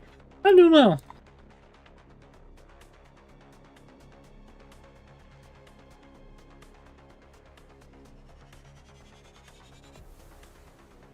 Oi, don't you go lagging it again. And again, that big sword-carrying fella sure is kicking our butts, but I don't know if they're key to solving this distortion. We ain't exactly flush with options, are we? Our exit's blocked tonight, like we can stop mid-fight to strategize. With the battlefield constantly shifting and flashing between N-Corp and S-Corp, we simply did not have the breathing room to focus on either Projector or Im Gyong-yup, who was swinging that great blade with frightening force. Besides, hey dude, go cover his back too. It shall be done. N-Corp are sending far too many people to battle against us. There weren't that many at first, but it seemed that a sudden spike in employee casualties in an area so close to the nest had alerted N-Corp to our location. How did we get out of that? How did we get out of all this? I'm doing well. I'm doing well, action.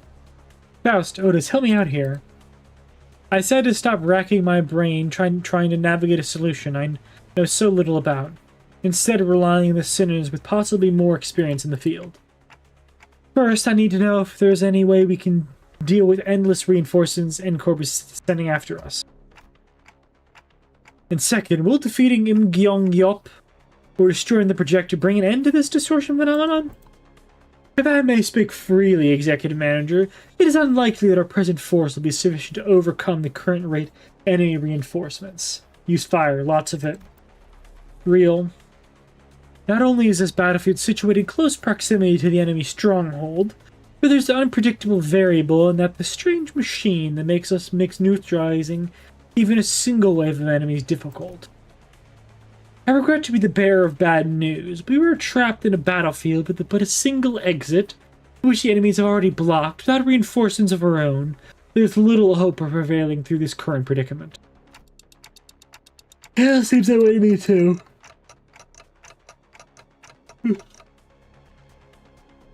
But maybe if we can neutralize the distortion phenomenon at the very least. Faust recommends entering the Dungeon of the Fathoms as our exit. Dungeon of the Fathoms. How could we enter it if we can't even talk to the distortion? Wait, maybe you're in the LCB checkup back of the LCE. He says that all you have to do is read on that note what's on that note in front of the distortion. Apparently it's some kind of code. Right, keywords.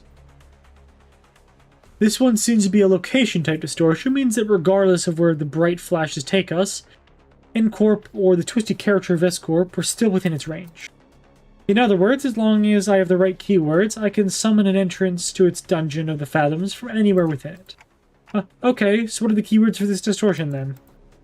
Conan provided us the necessary keywords for his distortion back then, but this time we had to figure it out on our own.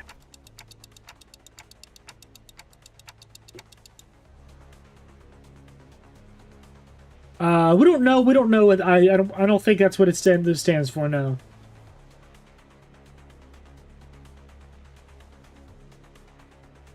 I don't think that's what it stands for, unfortunately.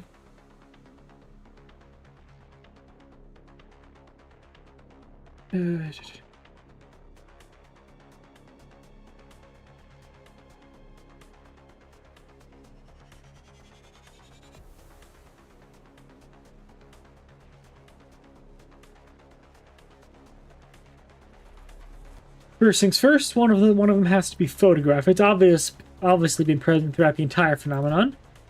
If I may, perhaps experience may be one of them.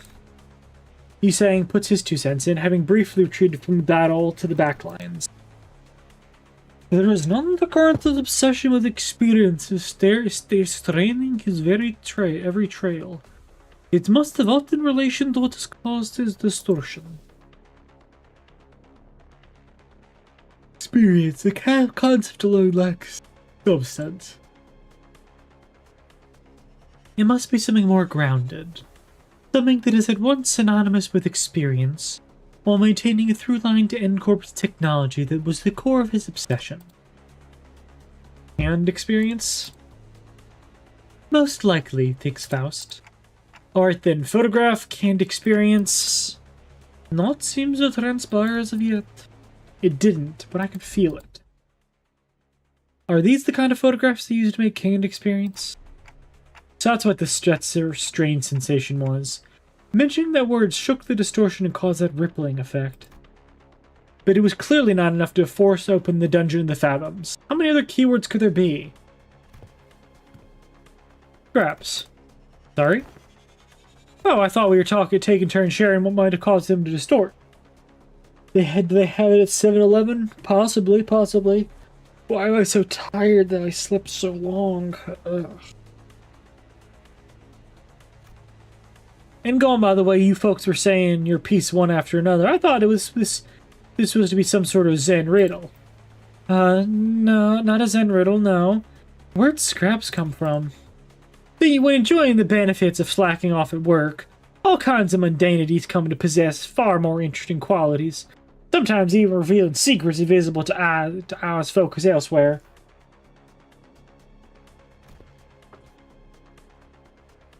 Ugh. Suffer.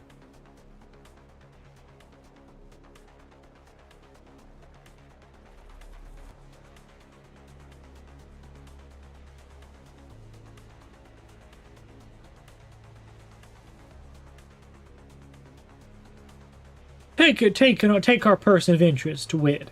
He has been poking around this area of town with an eye-wateringly expensive camera in tow, so conspicuously that every store owner I'd slightly proud of information I'd tell a tale about him. Each tale added another facet to the long saga of a once-driven man. A man with a can-do attitude and uncanny ability to pull himself up by his own bootstraps and a clear path toward Nest residence, who became so bewitched by photography that he eventually squandered his fortune on what was, in the end, nothing more than a pastime. And that went on until he found himself reduced to a pauper, barely making rent on a scrap heap of an apartment. In pursuit of his ideality, this man has lost grip of fortune and reality. I sought out his apartment and found a few scraps of his writing. When a cold rain drips through the roof, when mold and tepid humidity together encroach from the earth, the mind begins to wander, lost. Eventually, madness is evoked in a form indistinguishable from drunkenness. The pauper loses himself. A shadow darker than any I had seen on Kim's face crept beneath the shade of his eyes. No, I had seen that look once in the past. Though it would have been more accurate to say that I had heard it in his voice that echoed in his fathoms, distorted by guilt and regret. Perhaps I shouldn't be surprised by the fact that his distortion has, among the countless people here, taken a particular interest in bamboo-hatted Kim. Photograph, canned experience, and scraps. Like inserting a final piece of the puzzle, the space before us had momentarily warped and flashed, opening a pathway through the distortion's fathoms. Well then, we'll be right behind you, executive manager. Miss Ezra, this is what I had seen then, the gateway to one's fathoms. Yeah, this is it, huh? Neat stuff. But, before she could finish, Ezra had to redirect her focus from our discussion back to the battle. Most of the sinners were caught in the same predicament. Some managed to disengage from the battle and prepare to enter the dungeon of the fathoms. But Honglu, Gregor, and several others were still busy holding off the N-Corp employees. They're gonna follow us right in there if we run now, right? Probably. Even those who aren't chained to Dante like us can travel through the pathway once it's open, so... Okay, let's not drive ourselves into an even narrower corner. I'll keep them at bay. Hearing that, bamboo-headed Kim stepped up. My sword arm's not what it once was, but it should be enough for this. Besides, I have little wish to set foot in some ill-omened place. Baby's Hagel is such a bizarre mess. Is that really what he thinks? There's something in his eyes that led me to believe this was more than just staying behind to protect our rear. He was... WTF. Eh? What a terrible front. At least try to pretend to be sincere, make it easier for us to believe you. Do you think that terrible excuse is going to fly? What are you trying to avoid, sword swinger? You're not some kid trying to get out of doing his homework. I remember hearing that entering a dungeon of fathoms will bring one to the spiritual fathom the distortion he's gazing into. Then what lies within must be my very own. For that is what the abomination is gazing into.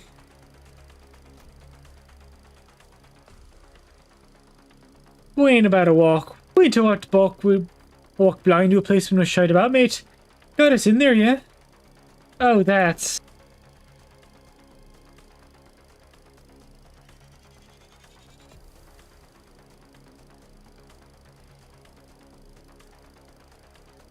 He keeps it simple. You try that too.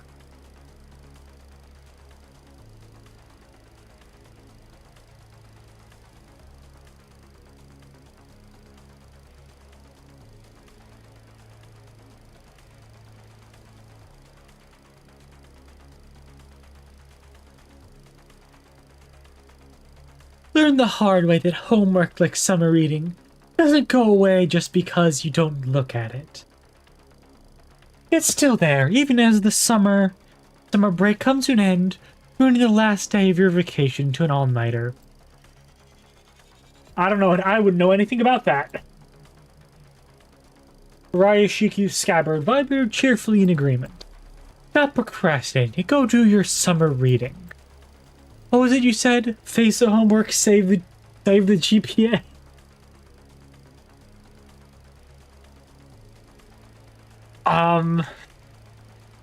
That's a little bit too real, Ryoshi. That's a little bit too real. Face the sin, save the EGO. It is, after all, the attitude the company expects of its employees. Good, Junior. You guys too, LCB. I can handle them all on my own. You will make a lone stand?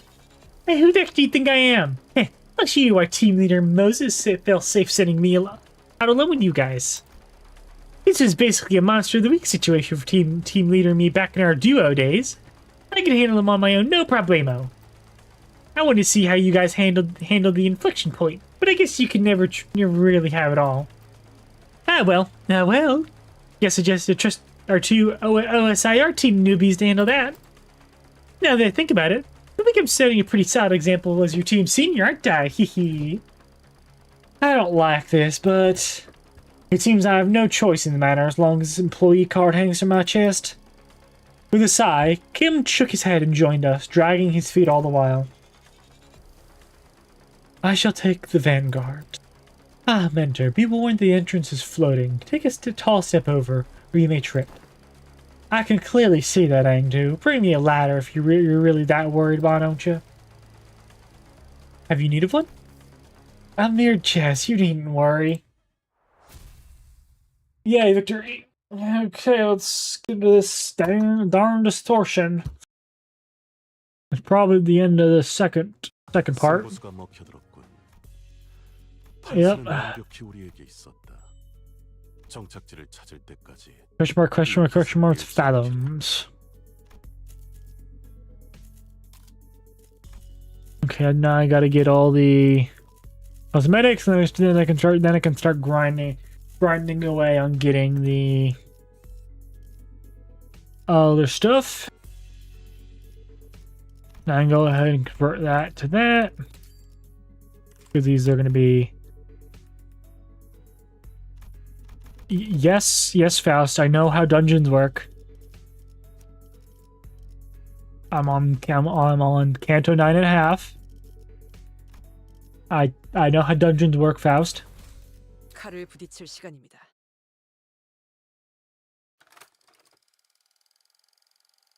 If that's how everyone's been living, then my life, my photographs too. So this is S-Corp 2, right? It is reminiscent of my homeland, but sights are much too hideous compared to what rests in my memories. Are you sure you know how they work? I don't know. I've only had to do them like a dozen or so times. Hideous was apt when he emerged from the entrance into the dungeon of into Escorp streets. What greeted us was a distortion and eerie scenery. I wouldn't be surprised to find an Escorp-themed haunted mansion.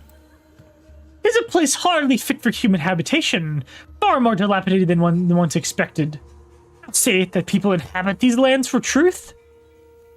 Really? I think it has a cool vibe. The vibe's my foot. I don't think I'd be able to get a wink of sleep in here. The lives of the downtrodden are beset by 1,000 woes and tenfold more struggles, and the streets they inhabit reflect that reality. Many times I had contemplated in consternation how the folks here had even the will to live on. The shadow that had begun to haunt Kim's face still lingered there as he looked around. If the distortion reveals the fathoms of those it gazes into, as Kim has said, perhaps so Escorp is reflected in Kim's eyes. On the days when the skies were spotless blue, without orders... Oh, that's Spam to Kim. On the days when the skies were spotless blue, and without orders from the counselor, it would scale to the roof of that choga and feel it rustle beneath my back as I lay upon it. I thought it has to be a respite solely mine, yet in this mirrored world, another has walked here before my arrival. I join him in looking up at the thatched roof of the choga. Beneath it, a wicked tunnel have I passed, and now I witness myself before the one who shall strike the head from my torso. There was a figure standing tall next to the building, staring defiantly up toward the man on the straw roof. I'm Gyeong Yop. Are you home? Are you home, I asked. What a strange visitor I have. Dang, he's dripped out. Holy heck. Why not call at the front gate if you've come seeking the master of the house? Be not like a dog barking up the wrong tree. It's unbecoming. A dog, really now? I can see you up there, lounging on the roof. I'm not going to speak to the door like I'm blind. Has a spell of sort befallen the day? Have such an odd occurrence transpired twice successive. The work of a bewitching spirit, I say. What's so bewitching about checking in on someone? Isn't it odd that a high and noble military commissioner of our esteemed corporation would come in person to simply check in on how a lowly mercenary fares? Yes, Elio?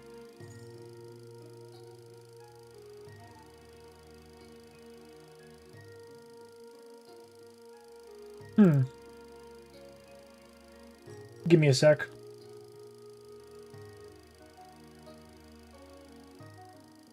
Your DMs? I did look at DMs.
Oh, there we go.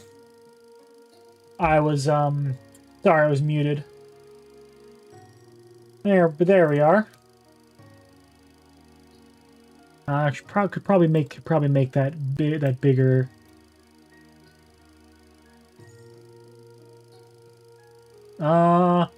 Something like that, I suppose. Nah. Indeed.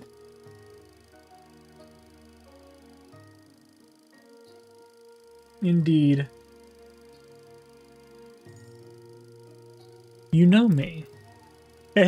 She certainly knows her jests. She marches forth, vested in war strider armor, yet expects no violence. She wields a two-handed great blade like a demonic yaksha, yet harbors no hostile intent.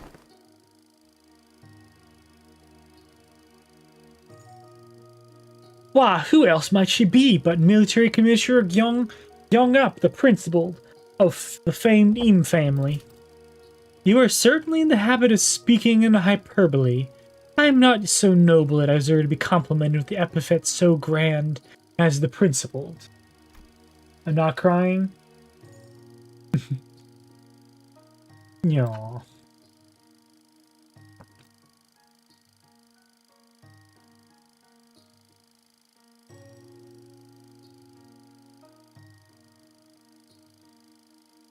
Not a compliment, you see, Commissioner. This is the rhetorical technique known as a backhanded compliment, in which I damn you with praise, for you were so bound by your precious principles that you'd rather be unreasonable than betray them. Does an officer rank second order and have no wit to engage in such banter?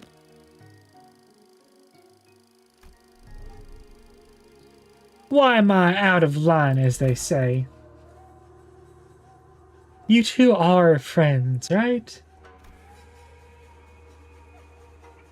This is our first meeting, so no, not at that precise moment. I know I'm just saying that if I were her, I would never let myself become friends with you after such a bad first impression. Can't imagine becoming friends with someone who keeps pushing my buttons. Well, that means Heathcliff. I mean, people do ship you with Heathcliff, though. So, you know. Maybe, but people do find friendship in such personalities if they have a taste for prickliness. You've got a friend in us, don't you? Fine, you have a point. I guess I do have a habit of pushing people's buttons, too. But still, I hope you're not seriously comparing the way I talk to his sassy, gotcha-digging, pun-riddled... Well, the world we live in is a vast and diverse one. Consider yourself lucky that you're surrounded by so many quirky characters.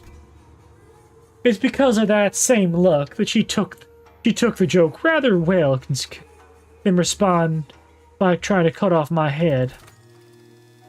You are out of line, yes, but I know you would be so I won't take issue with it. Though I must admit, the rumors of your sharp tongue do you no justice. The streets speak many of a man they call Kim Lib. A man who once had intended to pursue the path of the brush, only to realize the sins of his forefathers and exiled him to the back streets. Yet with the sheer power of will, gritted teeth, and scarred heart, he did find himself in the path of the sword another way into the nest, as the right state councilor's sworn guard at that. That's you, isn't it? All those superlatives, yet the reality is that I've merely found the path of a man-butchery as viable way of life. Direct any compliments you have toward the right state councilor, if you will. I am but a butchering blade that happened to fall into the right hands. Not a compliment, just the word on the street. You're a quick learner.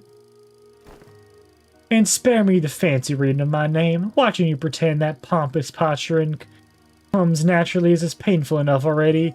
Keep it as simple as it spells. And spell it out as bamboo-hatted Kim, thank you. He's not wearing a bamboo hat, though. Interesting. Aha, and does he continue to veer away from the line? I'd rather be a corpse cold and dead than stand in line. Have a shred of mercy on me, oh mighty one. If I'd come all the way here just to punish you for every little misdeed and ill manners, I would have laid you out and split you in three ways before this riveting dialogue brought us this far. So, feel safe to continue trapezing outside the line. When you return, would you answer a few of my questions? I've been watching you from a distance for a while now, and... really, stalking someone's not very principled of you. Are you sure you shouldn't give you a good wallop out for that? No, surely a mystery, isn't it? Besides, she did give me a free rein to continue trapezing outside the line. I couldn't in good conscience turn down such offers of kindness. Not that I ever do. You sure have a way with words. Way of finding your own way under the listener's skin, huh?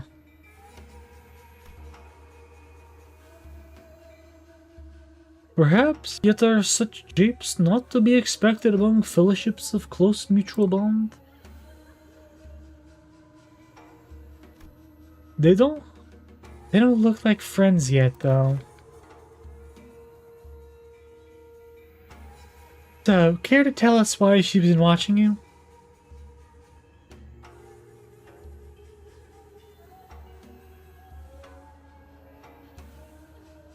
So, care to tell us why she was watching you?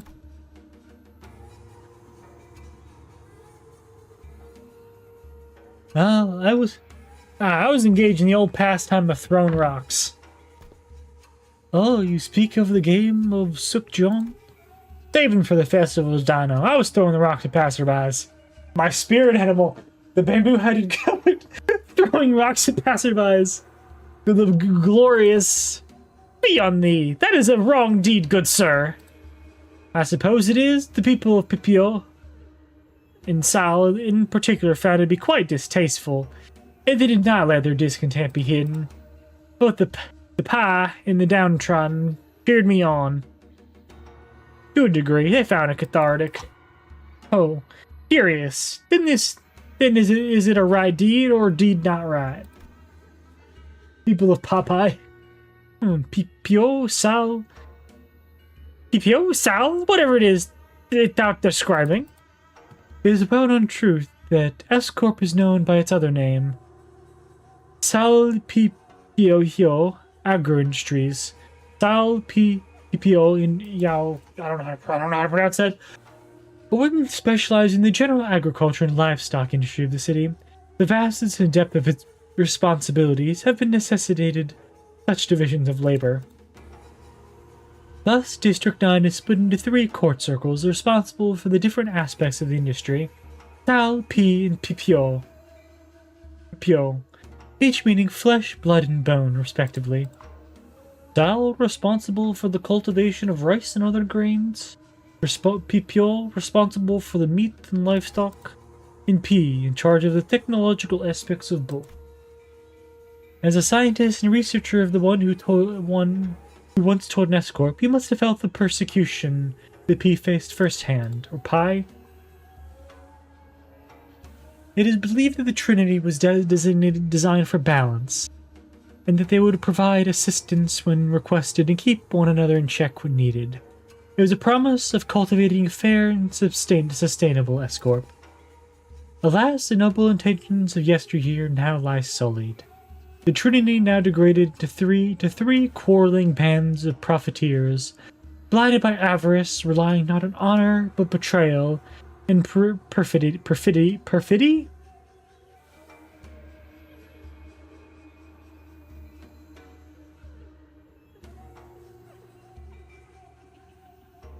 Perfidy, the state of being deceitful and untrustworthy. To claim the top of the triangle. An adherent of the flesh claims the position of chief state counselor and monopolizes rights as the common folk starve. An adherent of the bone, once a right state counselor, hoodies the Sal and rises to the seat of left state counselor. When such shameless conspiracy permits not the common folk to even till the land as they please, anguished cries of suffering flood the streets. Thus the common folk are reduced to livestock bleeding out, hanging from a hook, while bone and flesh collude like that of the emaciated dead.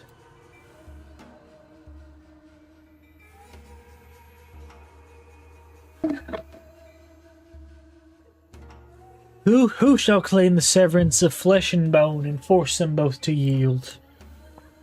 An oft-heard poem when walking the streets of S-Corp. Oh? The people of whom thou have targeted with thy rocks were... They weren't people. Rats. Rats? Oh yes, the counselor finds rats detestable. Much better to stop them from a distance if you want to crush them.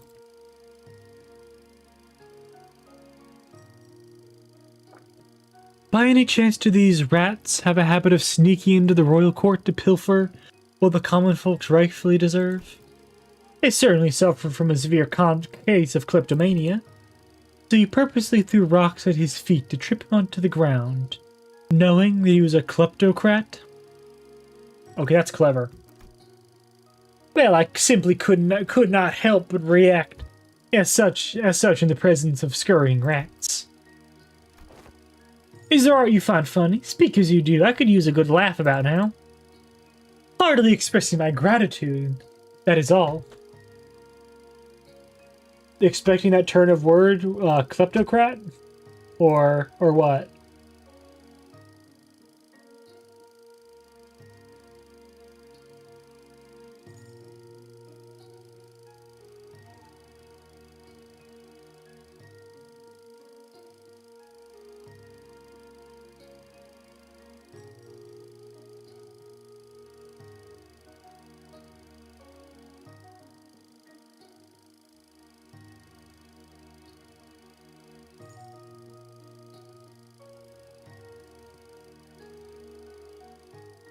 He said it was clever. Ah. This hard. Okay, I read that. Those whose corruption is revealed ought to readily receive their scarlet honra bonds. The gall to scamper away through their expensive prosthetics. My men were having some trouble apprehending them until now. Well, if that is your intent, you are invited to leave a token of gratitude somewhere in the vicinity. Perhaps I'll happen to pick it up. Wouldn't want to get thrown in the dungeons teeming with real vermin. Oh, I was going to do just that. So, when will you be stop being a sword and be a human again? What? When do you clock out? The way I see it, you're not the kind of person who will ever let a drop of liquor hit his tongue while on duty for the right state counselor. Yeah, that's really not the face you were expecting. Especially for how tall and built that lady is. Return to this Choga when you're human again. I'll buy you a drink as thanks. Because that is a tall lady, that's a built lady. And very tall. Ha! She's a funny one, Mentor, then this fellow you had often mentioned fondly was... Correct. Haven't I mentioned her a few times as a drinking fellow I had left behind in S-Corp? Just a twig in the armor is just massive. I don't know. You see the size of her hands? I must say, I found that relationship most intriguing. That a military commissar of the South faction would fraternize with the bodyguard of the right state counselor, who was of the Pi faction.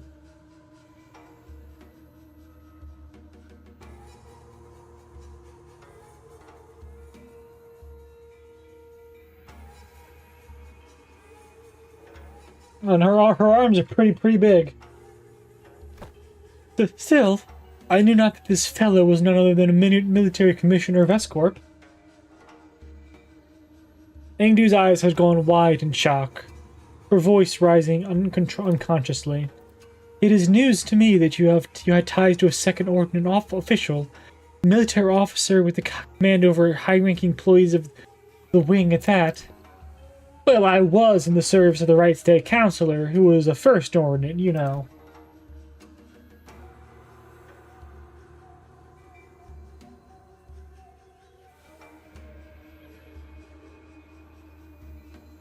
Well, that might be true, yet...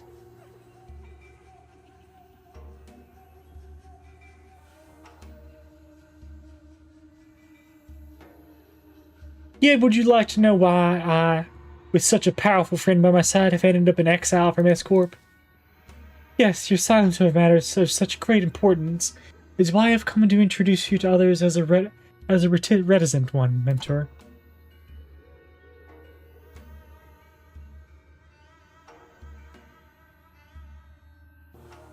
We had made the Blade lineage our home for S-Corp.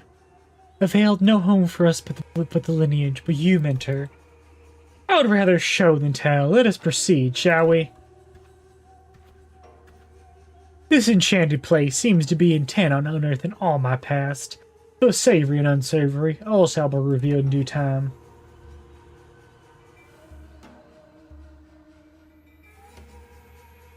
Kim looked around, a twinge of loneliness in his eyes before moving on.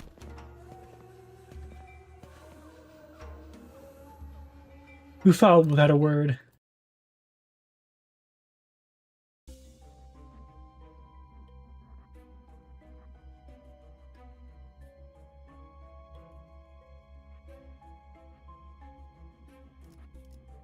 Yes, I know how dungeons work, game. Seems like a fairly linear dungeon. No ego gifts yet. We emerged into a dark and muggy cavern, filled with air so stale it was almost stifling. Up ahead, a thin ray of light shone through the darkness, seemingly guiding our path. Following the light led us to a four-way fork in the road. A constant, powerful gust howled through one of the paths. Another was filled with a metallic tang, the smell of blood. Then there was a path that was entirely silent. And the last one echoed with the harsh noise of a sword striking against sword. What path shall we choose? Sword!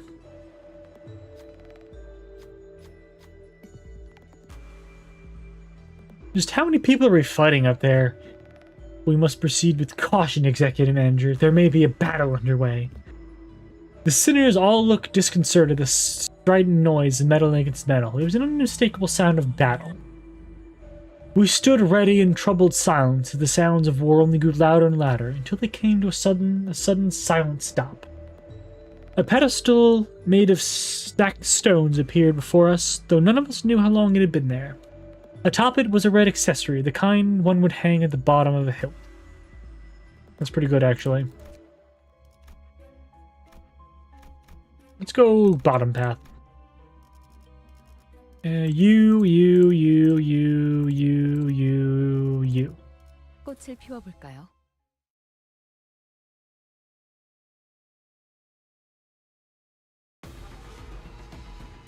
너무 약 올리신 것 같은데요. 망설임이 없도록. 기세가 확연히 달라졌어요.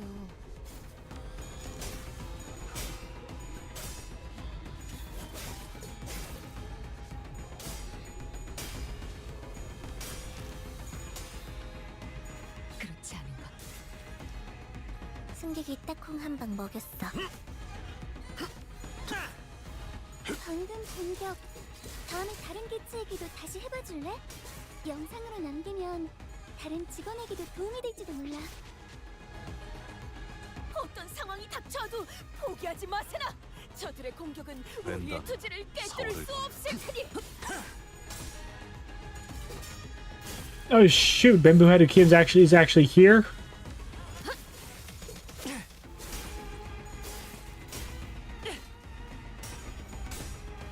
Oh crap!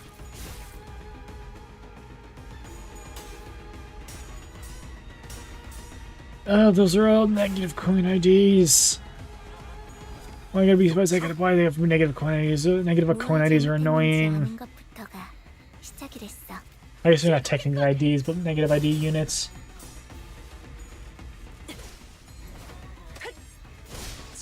Because statistically, they do more damage.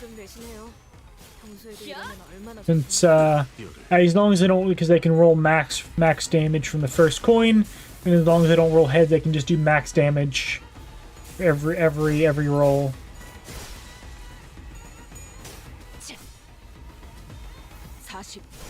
It's not. This isn't really a damage over time team though.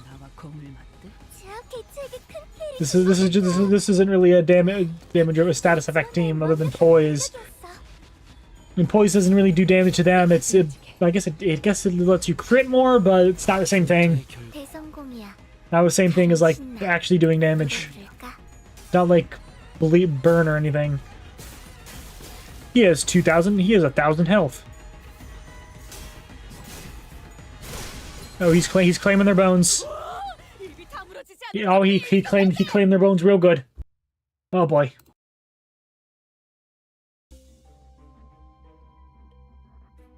He claimed the bones real good. Navigate. Okay, I'm just gonna skip through all that, and then that's a lot. That's a lot of reading. Navigating our way through the streets of Escort, we came across a young man hugging a blade. His gaze wandered blankly toward the sky. Ah, he seemed to have caught us staring. He turned his head towards us, gave us a once-over, then slumped back over to where he sat.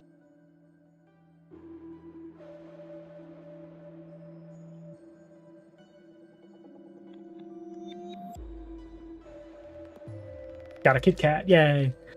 Pass on by, folks. I have no intent of bringing you harm. It's Bamboo-Headed Kim. His voice was familiar, but I couldn't quite place my finger on it. Search not for a revelation in the clouds drifting by, for they hold no answers. Kim blurted out of the blue as we were about to walk past the sword-hugging man. Oh, then that man must be... Do you know me? Must I know you to impart some unsolicited advice? And the meddler in me simply cannot help himself when walking past a disadvantaged game of Baduck.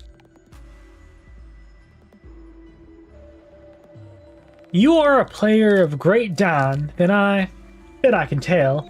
So greater Don than that I can tell. So if we permit if you will permit me to solicit some advice. Ashamed I am of my past plays, for they were dishonorable and deserving of ridicule. Thus I begin to wonder if it'll be better use should I become a blade for hire. Then a man of incorruptible integrity, a just soul, sought me out and asked me that I should serve as his blade. Yet I worry that my filth may befoul his hands too. What say you? Would you say that I take this opportunity and make this play, or... Ashamed you may be of your past plays, yet what of it? What choice have you got but to continue placing the stones when the game shall avail you no mercy of reverting a move? What if continuing this play leads me to lose all my territories? Then resign the game. You've given it all to the end, and if it is indeed a bitter one, then what can you do? The least you could do is play it until the game is called. You're playing by following the flow anyhow, aren't you? Though we have but just met, it seems as though your gaze penetrates deep into my bones, stranger. Take this as a token of my thanks for your meddling. A light bulb seemed to have gone off in his head, light flashed in the eyes of the man, or Bamboo-Headed Kim of the past. Yet he jumped to his feet and sped off, but not before handing us something. Not that you'll be able to do anything to change the course of this losing game, I think I heard Kim whisper. Interesting.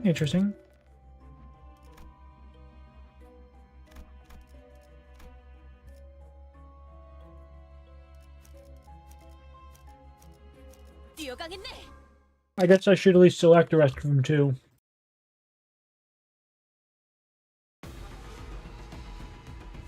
정보팀에서 준 자료와는 차이가 있지만 Win, right? 당황하지 망설임이 말고 없도록. 침착하게 대응하면 괜찮을 거예요, 관리자님. 원더풀한 선택이었어, 나리! 여들의 약점이 뻔히 보이는 게로군. 괜찮은 공격이네요. 앞으로도 그렇게만 해주세요.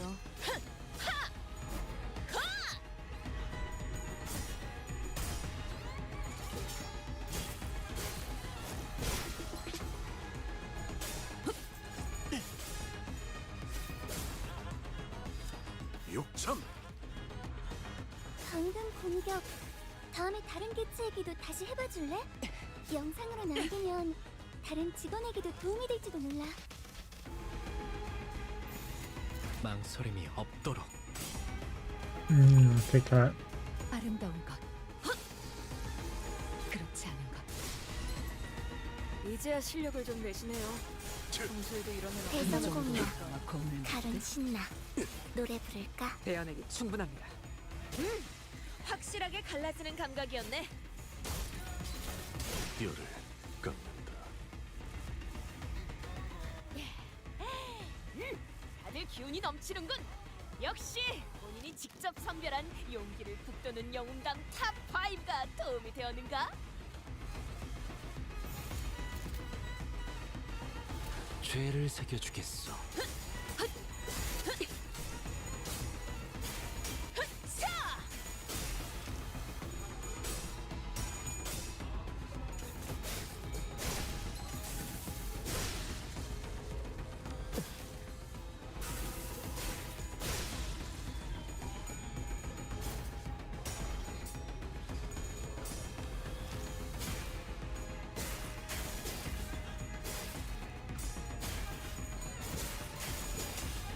Alright, that reminds me, I gotta watch the 남자오.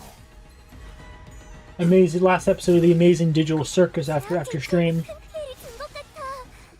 Been 2.5 hours already? 직원들이 죄를 완벽하게 새겨주겠어. 챙겨줬어. My god.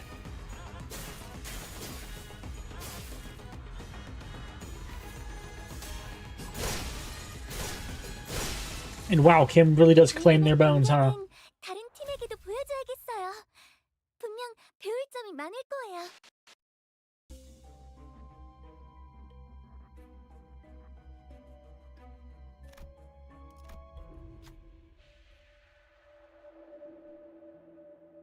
Oh, it's 5 out of 10. It was okay.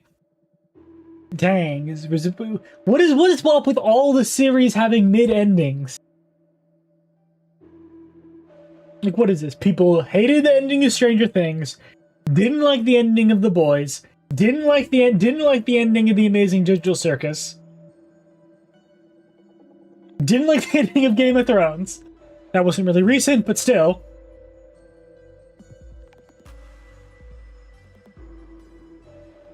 I catch a glimpse of a figure staring off into the darkness of an unlit prison.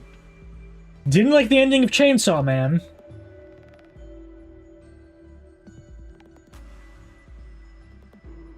I know, but what's up with all the media properties having bad endings?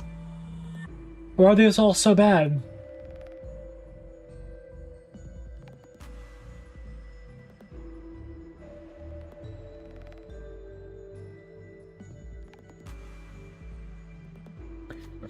Bamboo-headed Kim lets out a sigh, but before he even fully exhales, who goes there? A sharp cry cuts through the stagnant air. Someone must have noticed us. Is that him? That's Bamboo-headed Kim, isn't it?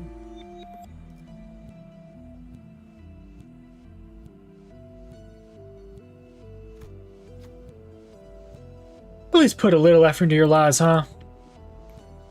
Clearly, pretending to be prison guards, the way we are, was a lie too easily disproved. We took our heels, says the woman, red with anger, came after us with her sword unsheathed. Man.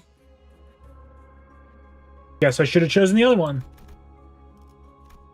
예리한 검으로 하는 예술이 보고 싶었나? Guess I should have chosen the other option.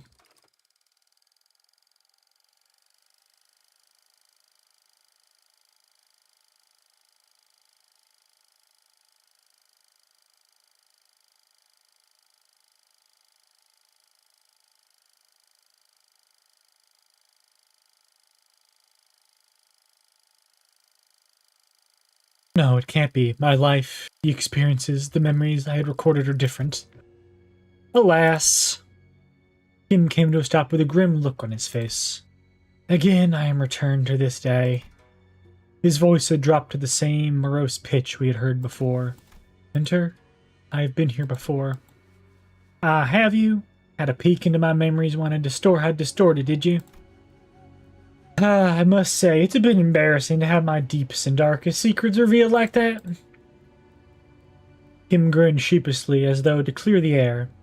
But it was becoming rather clear to me what he was doing. That his flippant demeanor and seemingly devil-may-care attitude, devil-may-cry more like, were but a mask to hide the true darkness of his heart. Then this must be, indeed, for the right state councilor's estate. Someone who I had protected. I thought was worth protecting. He pushed open the main gates and made his way into the front yard. Watch out, Engdu. Take a tall step over, or you might trip. There were bodies splayed around about the yard. I couldn't dare start counting them.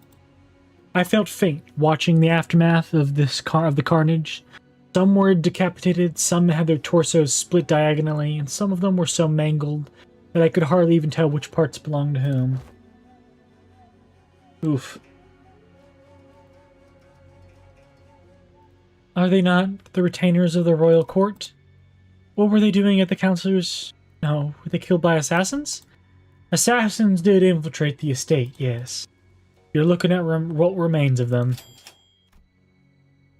Though I had but a moment to glimpse it, I would clearly remember what the S-Corp logo I saw in Kim's Fathoms looked like. The hat these corpses are, or were, wearing are adorned with that same logo. So why is bamboo-headed Kim calling them assassin? In this corrupt land, the right state councilor's life was always as precarious as the candlelight in the tempest. Such is the fate of all those who have the guts to speak the truth in S-Corp, where positions of influence are hounded by corrupt sycophants whose chokehold on power is ironclad. Yikes, I haven't seen this many ribs since barbecue night. The most prominent among them, the left state councilor, with the chief state councilor's blessing, sought to wield his own private army to silence forever the tongues of those who would advocate against the corrupt. Private army, but they are prohibited in our homeland. They're the kind of how the great house of H-Corp each had their own armies. That is similar to what is happening, but not exactly. If S-Corp circumstances were to explain in plainer terms, we would begin to a situation in which a company whose employees outwardly appear to all be working for the same side is in fact fractured within, with certain developed departments pledging allegiance to a different individual than the chief executive. And what assassins there had been in the past, at least wore masks to hide their allegiance. I thought this no different, though with the assassins significantly less invested in maintaining their disguises.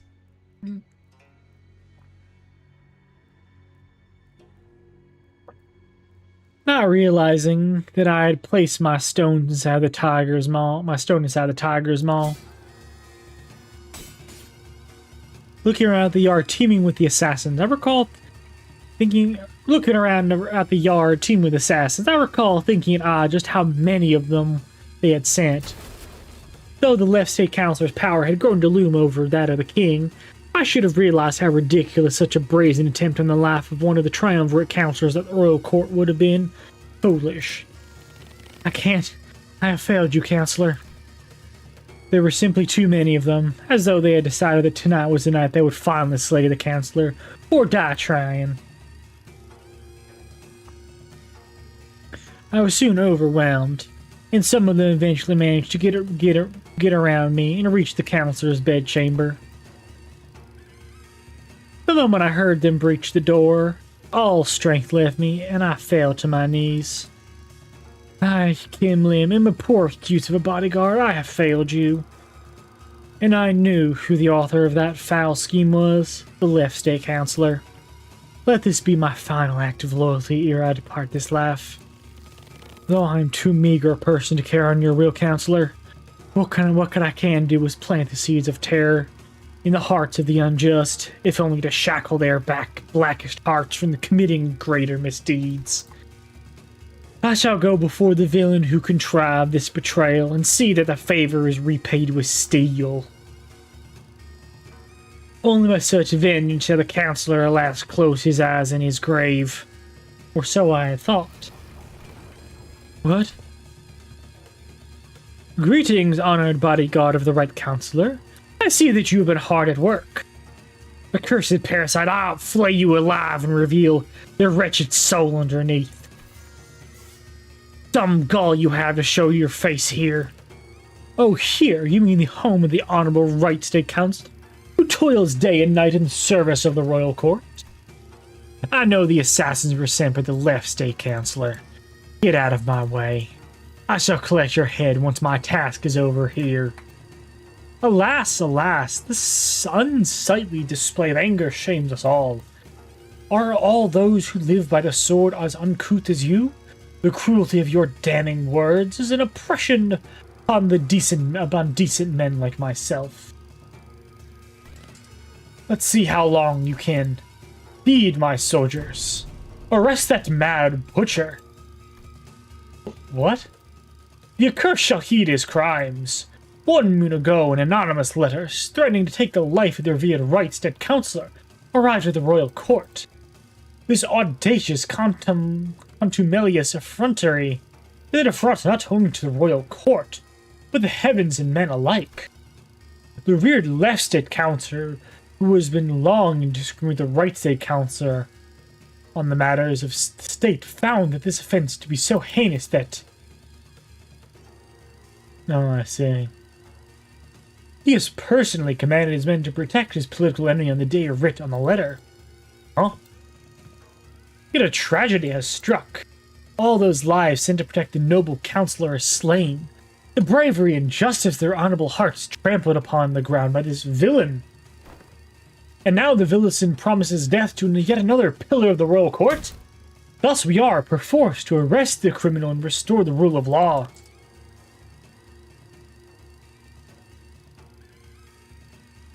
You spout senseless drivel. I saw your men make their way into the councillor's bedchamber with their blades drawn. The councillor? Will you be looking for the Right-State councillor here, alive and well? My lord?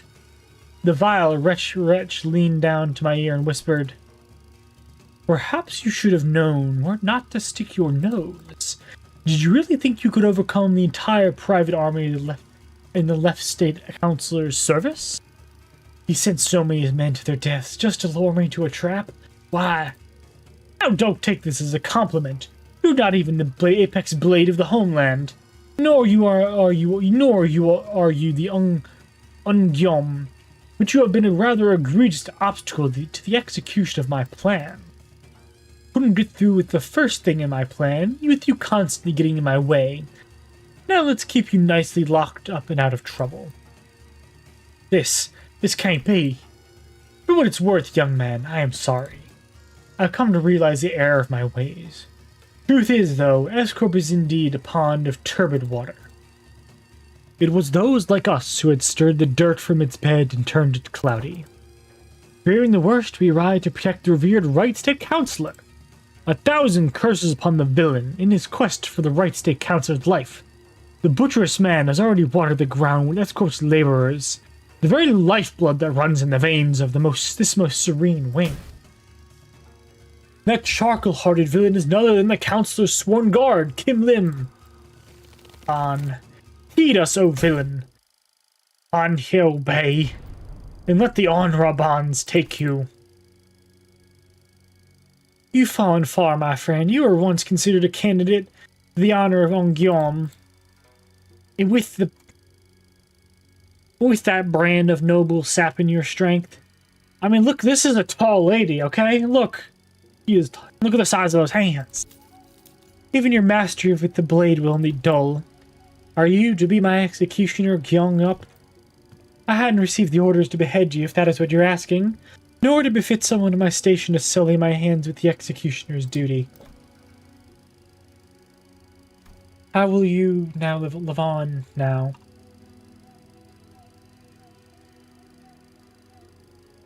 I don't know. The councillor has abandoned me. There's no path forward.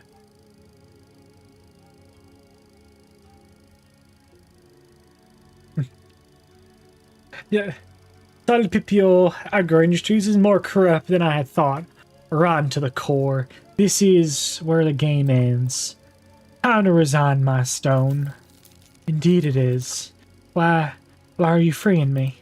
Once a game has been lost, you start anew and test other gambits in the next round.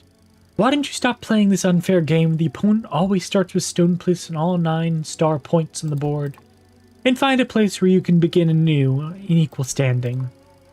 As soon as I realized it was you who freed me to come after you. It's okay. Unlike someone who made a fool of himself and fled after passing the royal examinations, I have the royal court's backing as its military commissioner.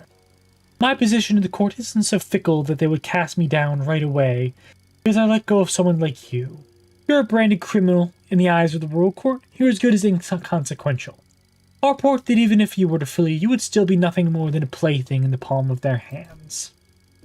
I didn't think you were the kind to go against your honorable principle. Some things can't be done without bending a rule or two, and you are indeed needed. Escort's future is in need of those who are less bound by expectations, like yourself. Besides, it's not the rules I stand by, it's my own principles. I did say that I owe you a token of gratitude, didn't I? Consider this a sentiment of that.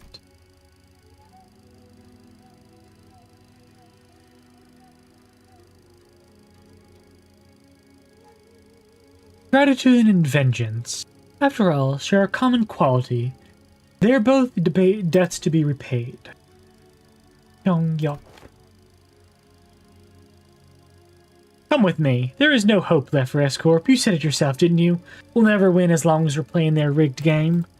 Listen, they may have a 9-stone advantage over you, but not to me. It's all the small as 3. I manage to keep my finger on the pulse. Besides, change doesn't always have to come from the outside. The old wisdom says that to catch a tiger, you must enter its den. But wouldn't it help to have an ally waiting in the tiger's den to back you up when the time comes?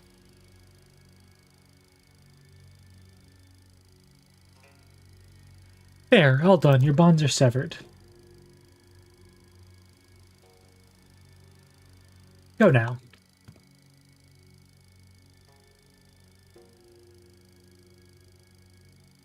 Go. Build your strength beyond the walls of S-Corp. Yet beware of relying overmuch on foreign powers.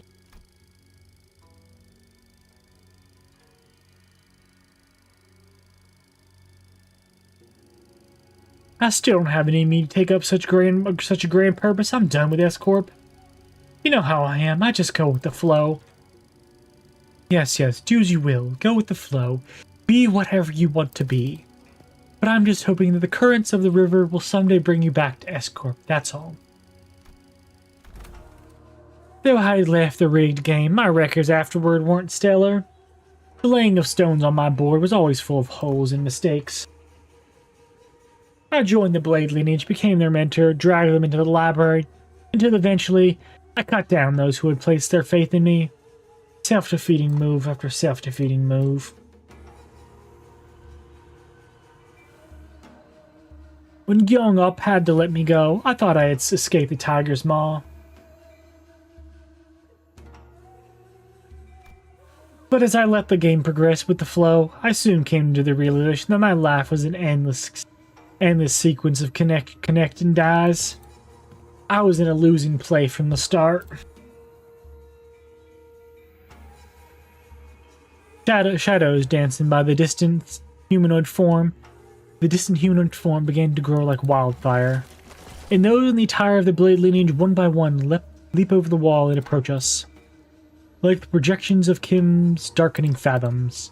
They're from his memories. Films and photographs can sometimes remain undoctored, but the impression of a person gets from viewing the photograph is malleable. Then they must be after... Yeah, Kim believes that if the Blade lineage were to come back, they would want to kill him.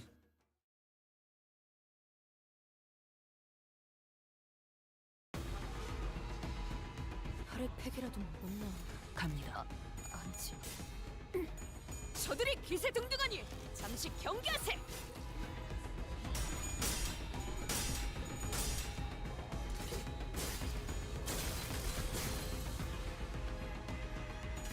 Climbing over the wall instead of going through the door, not a great strat. Hey, they can jump over the wall, so I don't know.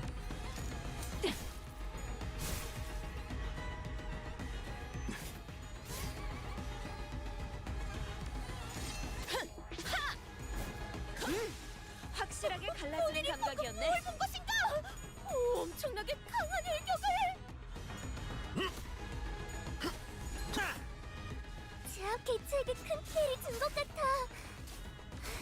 교육팀의 직원다운 완벽한 공격이었어. Hopefully I get to heal, though. 다음 다음번에는 뵐 수 있겠죠? 다들 기운이 넘치는군. 역시 본인이 직접 선별한 그 용기를 북돋는 영웅당 탑 5가 도움이 되었는가?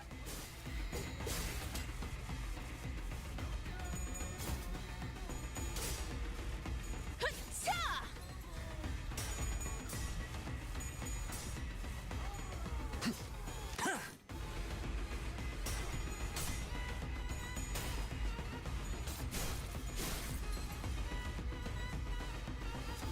육참. 괜찮은 공격이네요. 앞으로도 아름다운 그렇게만 해주세요. 그렇지 않은 것. 이제야 실력을 좀 내시네요. 평소에도 이러면 얼마나 좋습니까?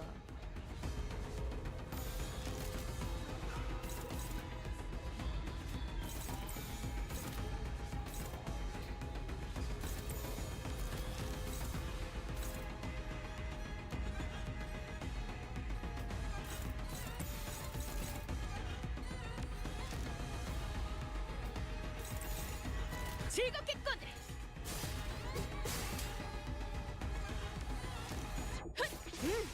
확실하게 갈라지는 감각이었네. 배워냈어요. 원더풀한 선택이었어, 나리. 그- 저들의 약점이 뻔히 보이는 게로군. 혈이 낭자오. Yeah, they should be able to handle that. How's your SP so low?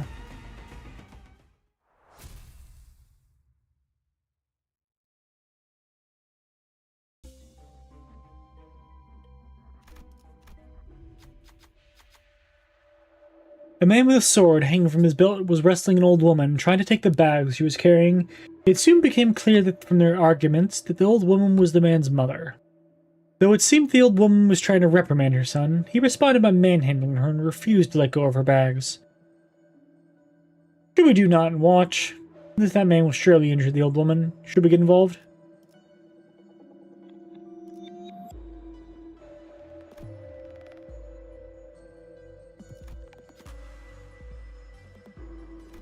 I mean, we should attack him immediately, but we should, you know, get him to leave. Rousseau held up their weapon, turning it upon the man who in a threatening manner. The man seemed to shrink back in fear. Unfortunately, the old woman who was arguing with the man was no less frightened. A moment later, the man snatched the bags and disappeared into the dark alleys. Thought I heard bamboo-headed Kim click his tongue under his breath. We told the woman we would retrieve her bags. She let a heavy, tired sigh. The man was her son, she said, so there's no need to go that far. We asked her to get a full picture of the situation. She told us that her son had once been a bright young man, talented in both the brush and the sword. One day he left their home in a rush, saying he had a noble cause to serve, as though a crazed spirit had made a home out of his mind. Since then, he would return home from time to time to carry off the family's grain sack and what little belongings their home had left. That's the Blade lineage for you. When people gather under one banner to form a syndicate, rogues will find their way in. They may call themselves a Blade lineage, but in truth they are no better than brigands and highwaymen. My distaste for such sorts prevented me from keeping them close, but I was hardly a righteous soul myself. It was not my place to stop them, nor did I have any reason to.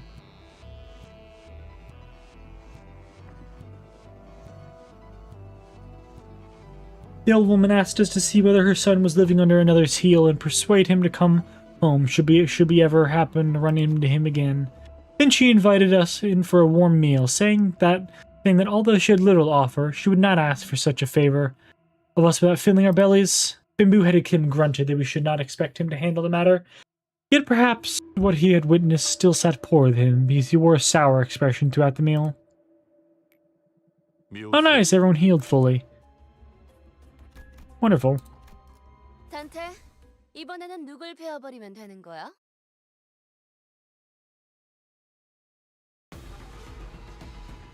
혈액팩이라도 먹었나? 아니지. 저들이 기세등등하니 잠시 경계하세.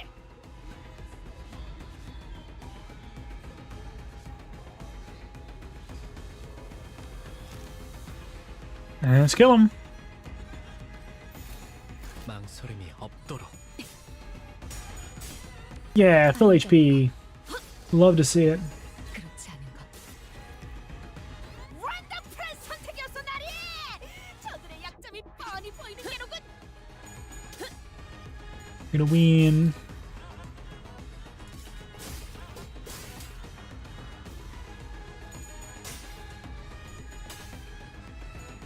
혈이 We're gonna win, I hope.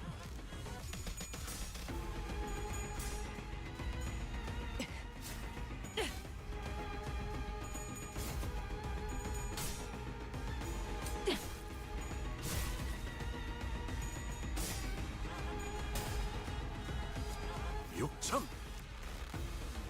상담에서 알려준 대로 잘했어. 역시 상담 프로그램을 진행한 건 잘한 일이야.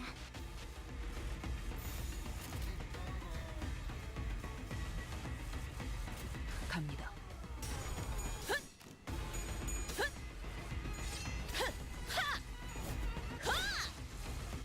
본인이 방금 뭘 본 것인가?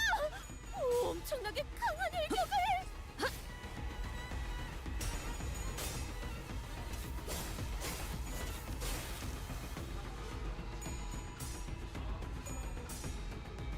Wonder what the final fight is gonna be.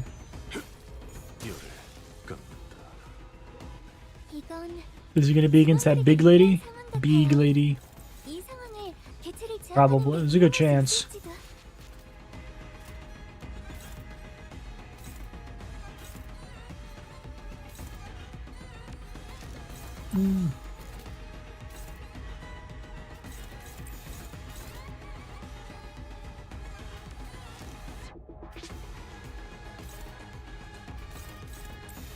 물러서지 않겠습니다.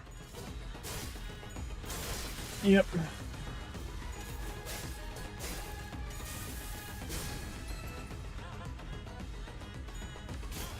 흐드러지게. 확실하게 갈라지는 감각이었네.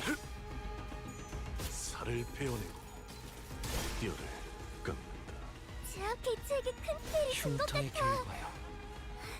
교육팀의 직원다운 완벽한 공격이었어.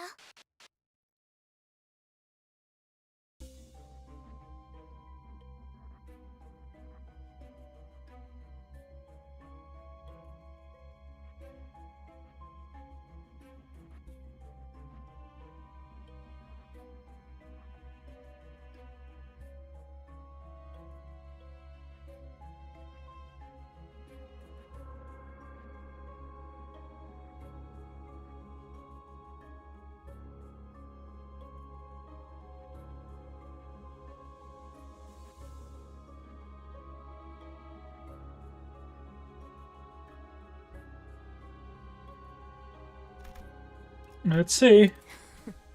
잘 됐네. Let's see this can be. Like a prey backed against the cliff's edge, I am left bereft of my paths. My hand hesitates with no room to place the stone. Misjudgments burgeon when contemplations harrow the mind indeed. Now all that remains is to neutralize that one enemy combatant in the yard. Tell me, who's waiting for us in there? You should know. This place and its enemies are projections of your memories. Not the hardest guess to make, is it? I expect to find Im Gyong-up in there. Gyong-up was a woman of loyalty and principles. Even as a military commissar, she never stopped wanting to change the way the royal court was.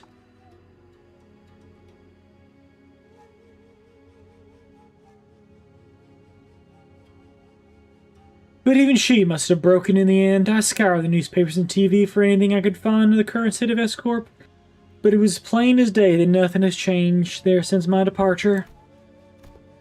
Mentor, is that not but a baseless speculation? Your concerns grow uncontrollably.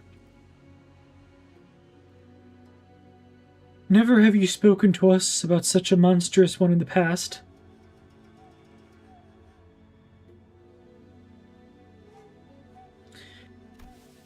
Thus, what lies before you is but a figment of the distortion upon reflecting upon your memories.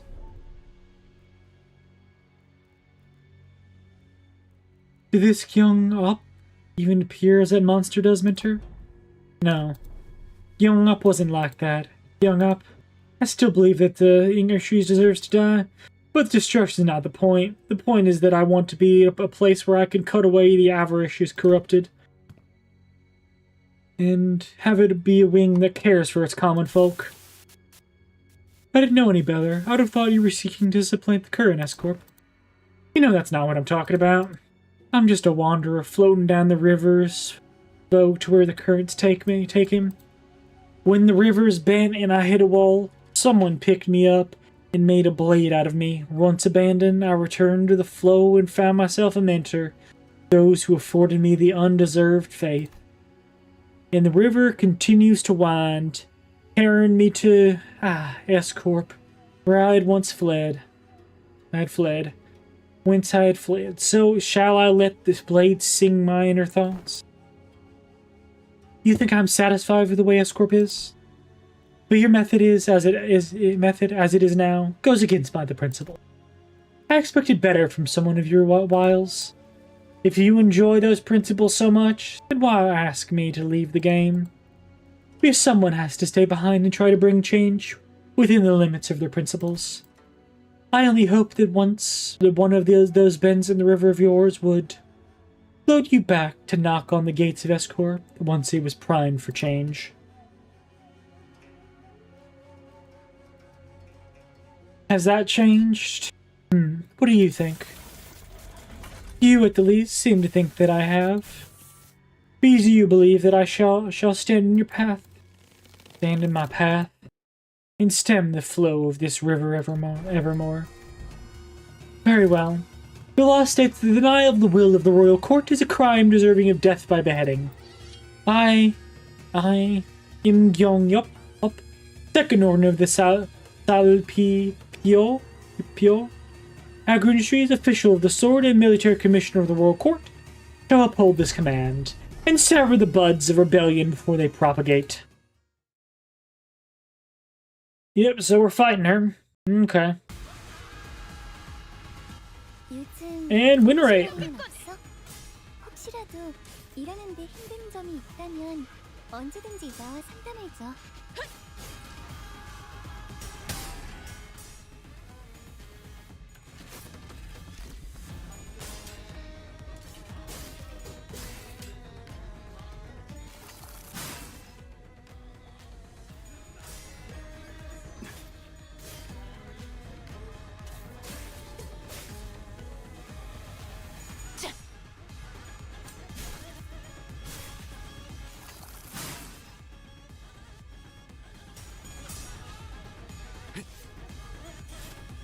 She has no HP.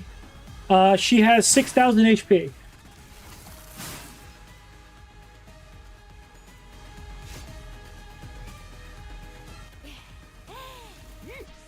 So I've certainly had to fight worse, but the teams. So I've certainly had to face worse than that. Yeah, no kidding. I certainly had to fight things with stronger, with more HP. Like the stupid refraction railways. No, not the refraction railways, the refractals had a lot of HP. Although I think she is one of the, she has a refractal too. So that one, the hard one of that probably does have close to 10,000 HP.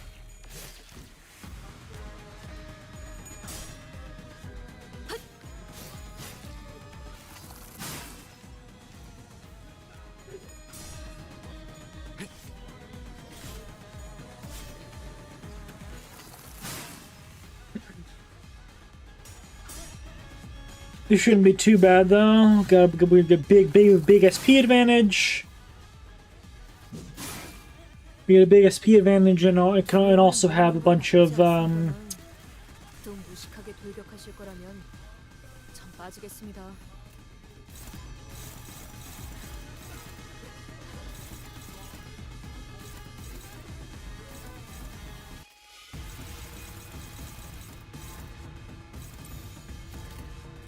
ego resources saved up.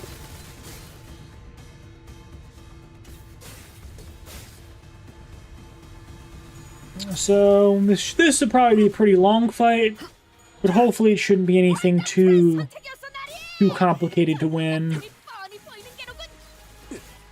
Just gonna have to win rate it as I usually do. 아름다운 것. Because thinking is for... 방금 공격. Yeah. 다음에 다른 개체에게도 다시 해봐줄래? 영상으로 자, 남기면 로신한테 다른 꿈에 직원에게도 닿을 도움이 될지도 때까지 몰라. 몇 번이고!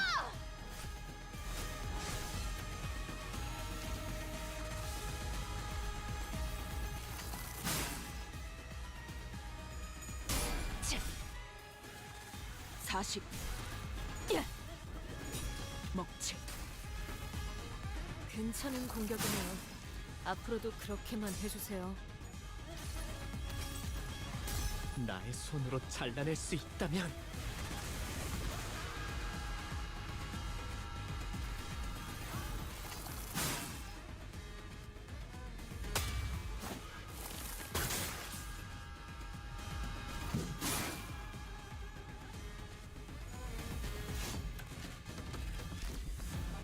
너희도 이번 역경을 헤쳐나가기만 하면 죄를 능력을 새겨주겠어. 기를 수 있을 거야. 비록 그 과정에서 희생이 나올 수 있겠지만 내가 스키라로서 너희가 죽지 않도록 도와줄게. 육참. 약점을 잘 노리셨습니다. 이제 해결사의 중투법. Feels like, yeah, no, we're doing shield, will be fine. Yeah.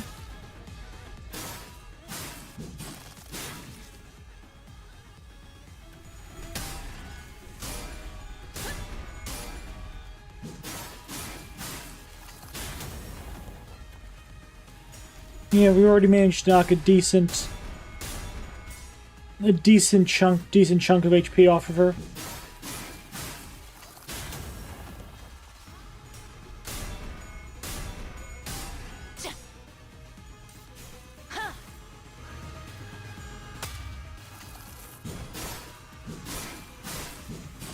That's a problem now.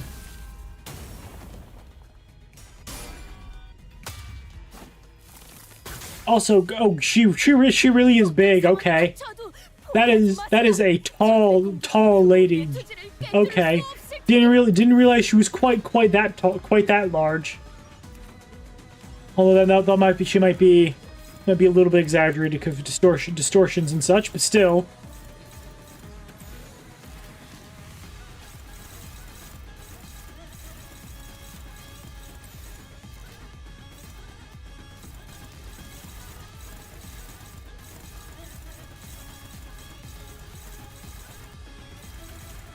It's all the armor. I don't know. She still looks pretty big.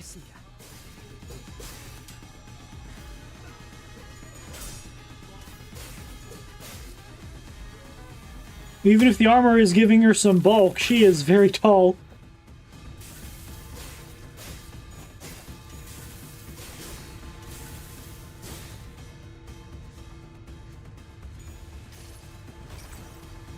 이 전투는 승리할 거예요.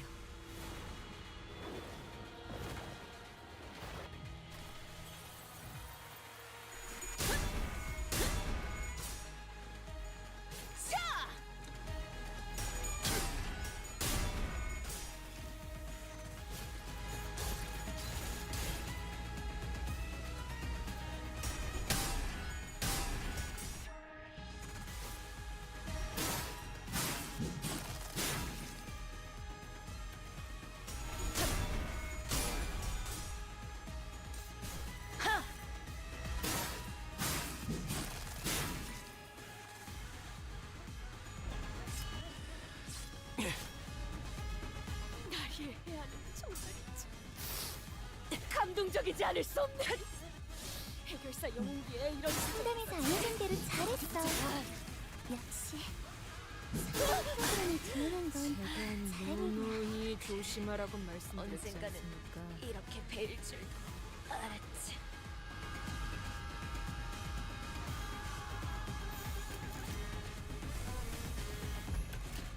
죄를 새겨주겠어. Huh?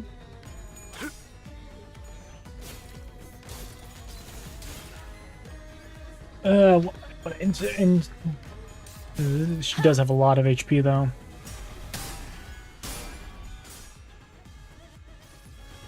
내 팔은 변해 있었어.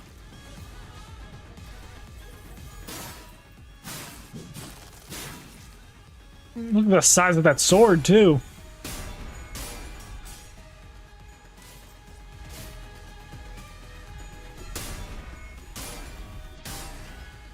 How did you lose that? How did you lose that, man? Oh, no.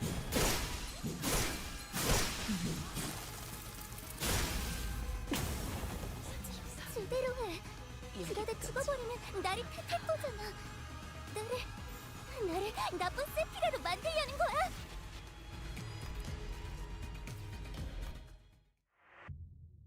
That's not good.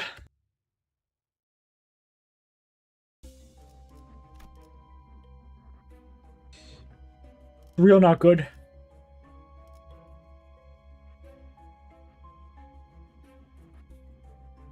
I should have chosen some stronger backup units. Because the backup units I have are pretty crap. Uh-oh. 어떤 상황이 닥쳐와도 I don't want to have to go through this fight again. 이건 못하겠습니다. 너무 유치하잖아요. 괜찮은 공격이네요. 앞으로도 그렇게만 해주세요. 방금 공격. 다음에 다른 개체에게도 다시 해봐줄래? Although if I lose again, I'll probably just end stream and finish it next week, I guess. No. Finish it not sure when.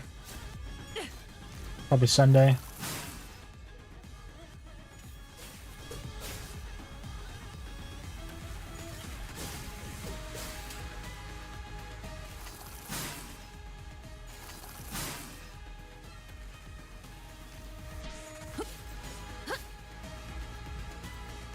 승객들, 뭔가 기분 좋은 일이라도 있었던 거야? 무레베드.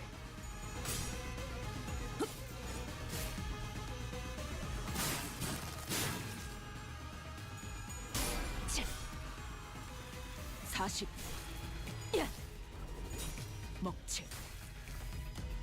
승객이 딱콩 한 방 먹였어.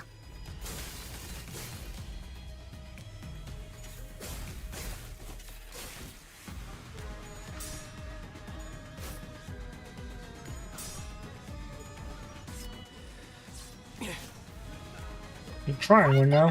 선택이었어, 나리. 저들의 약점이 뻔히 보이는 게로군.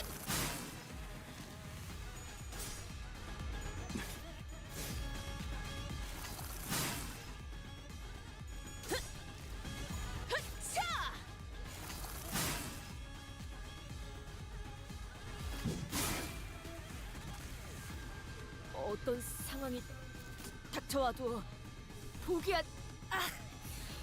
이건 못하겠습니다. 너무 유치하잖아요.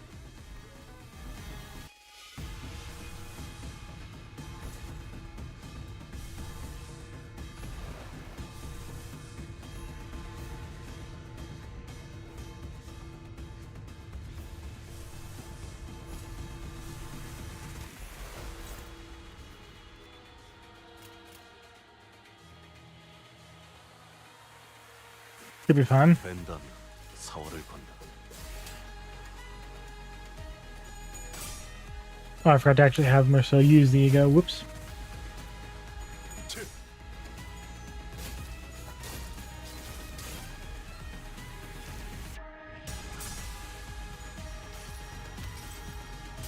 나의 손으로 잘라낼 수 있다면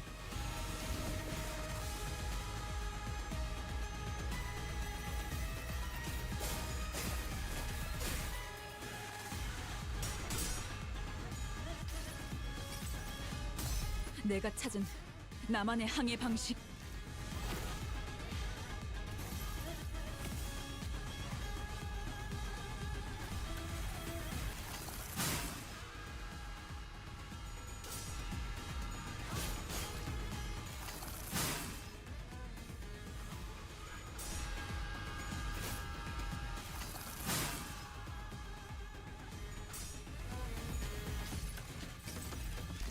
여행에는 목적이 있었지.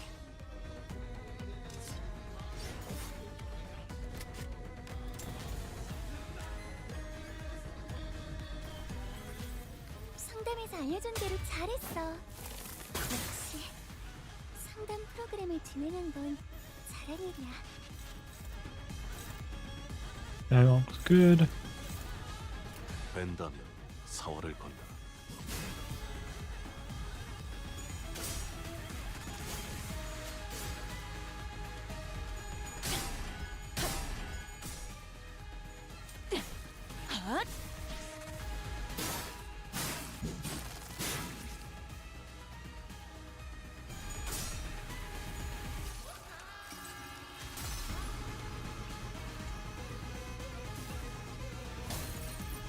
망을 쳐먹.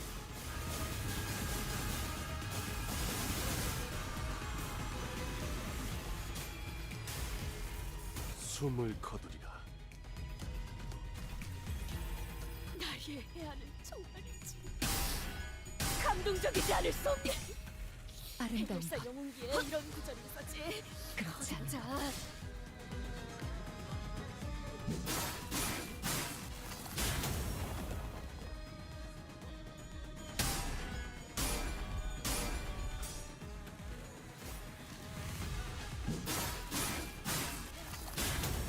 Yeah, they do have zero base power.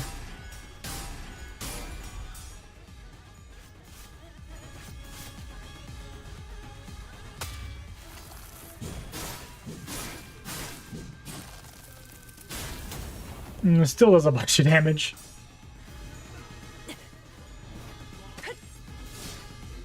약점을 잘 노리셨습니다. 이제 해결사의 전투법도 익숙해지셨네요.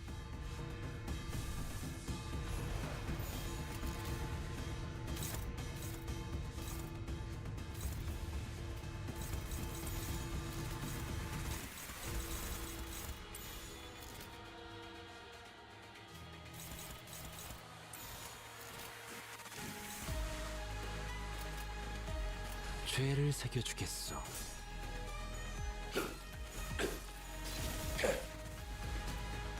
Yep, we're getting her down.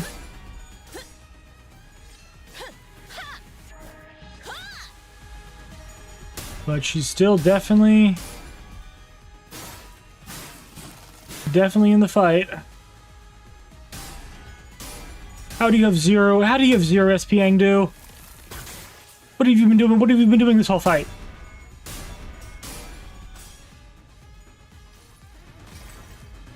이 전투는 승리할 거예요.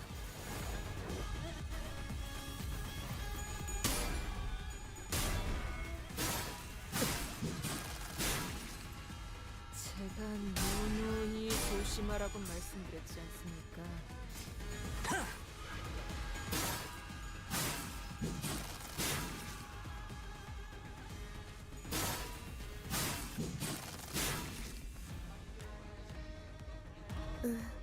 아파 보여. Oh, that's bad.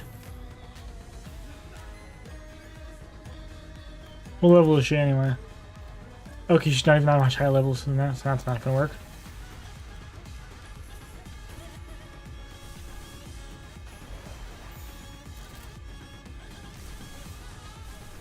That should help. She's a max SP now, no wonder. That should help. That should help things at least.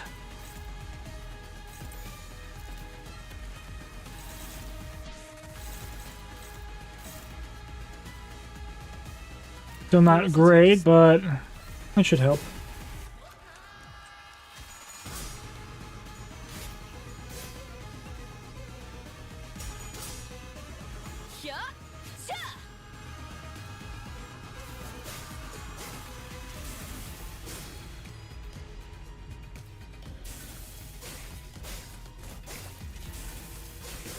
All tails on a 50-50 on 50-50.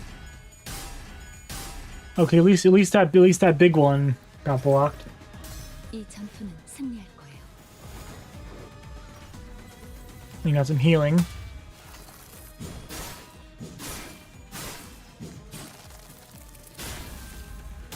Still hurts a lot though. Still hurts a lot. We're getting close to staggering her. 여행에는 목적이 있었지. Healing, there's not a lot healing in this team, unfortunately. Sinclair, holy crap, I didn't think you were going to pull that off. I got like the one ego, and I can't use that ego very often.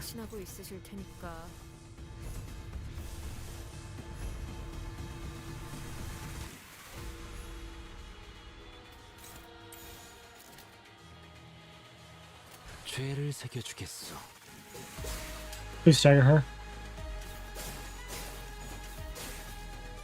Come on. Yes! Staggered her.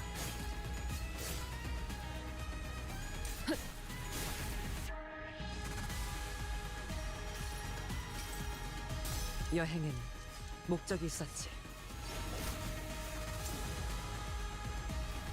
무얼 잘못했는지 아는 것부터가 시작이랬어. 200 damage in one hit. Okay. 나의 손으로 잘라낼 수 있다면. 보세요, 관리자님. 다들 역경을 이겨내고 유능한 직원이 되었어요. 저 이번엔 도움이 됐을까요?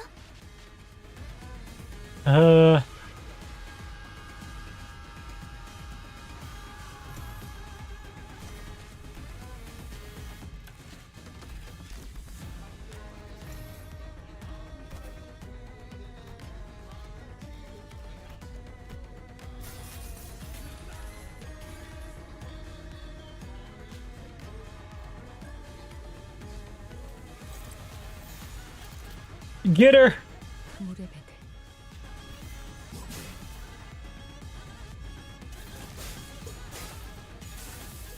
Strike her down!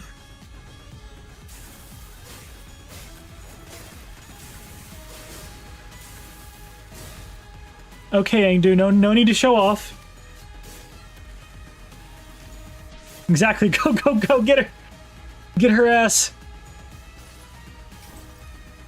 이상이 무엇이라 생각하시오?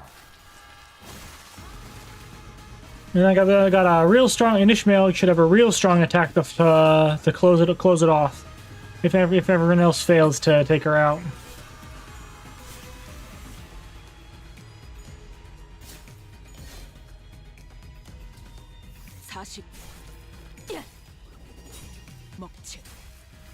Okay, that wasn't as strong as I needed it to be, but she's down to 100 HP, so it's not much.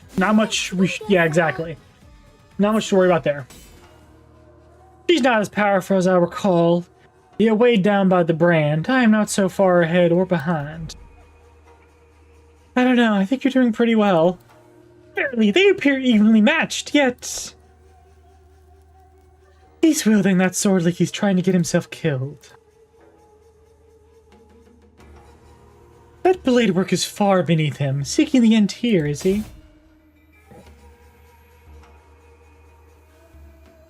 Can you afford to look away in a duel? What are you doing? You rather lock your sword with mine than parry it away?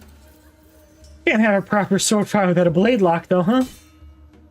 The duel between the mentor of Syndicate and the military commissioner of S-Corp is a neck-to-neck clash after clash. The two warriors eventually lock their blades in a contest of might before it comes to a close in a final, fatal bout. When the dust settles, the mentor lies in the sand, dead. If that is what you want, I will grant it. Good, let's finish this. Just as bamboo-hatted Kim and Young up readied for their final bout, Engdu leaped in between them. Engdu, are you really so ashamed that you choose death over life, mentor? Are you so scared to live that you would rather die? Yes, I am. I am scared. I am terrified of my own audacity to live my days as though I hadn't failed everything and everyone who had the misfortune of placing their faith in me. My mission, my honors, my fellows, as though my path isn't haunted by ghosts, as though I can stand shameless before the watching eyes of the heavens. What have I done? Even done with the life that I was given? Blind to the realities of my homeland, I was served a master who chose politics over loyalty and justice. I cut down my very fellows who chose to trust a fool like me. I walked my entire life as the flow carried me.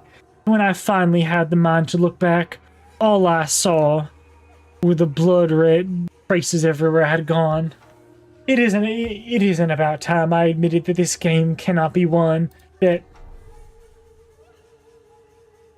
Mentor, the weakness is that your strength has failed your mission. Your strength has failed your mission. The weakness in your position has failed your honor, and the weakness in your heart has become the fiendish blade that cut down your fellows.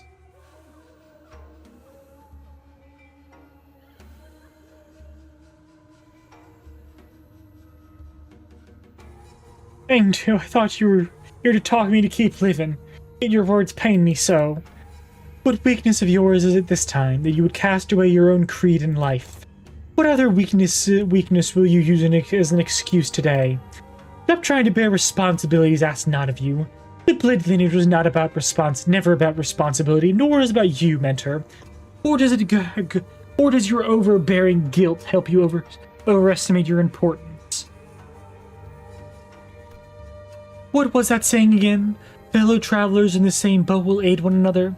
Not a single soul demanded that of you.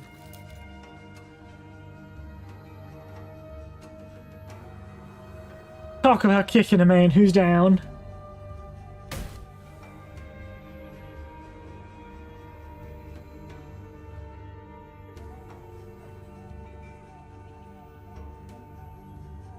Yeah, let's see, how much longer do I have left in this? Oh boy.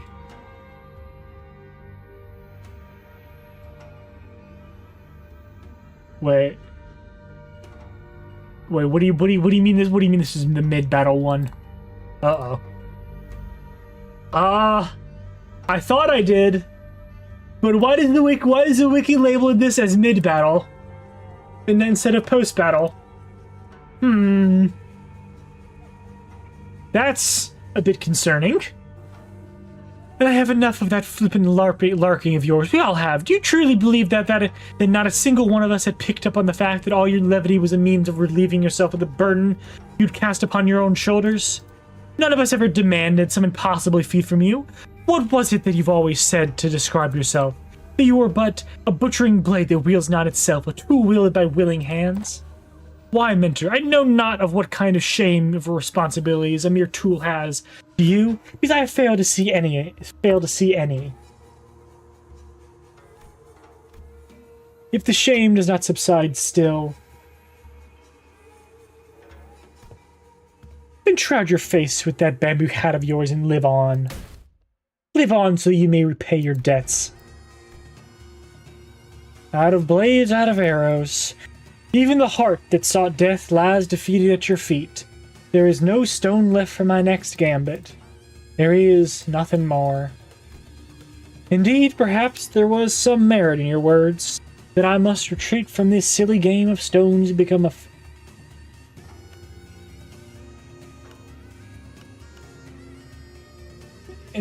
a fiend of blades.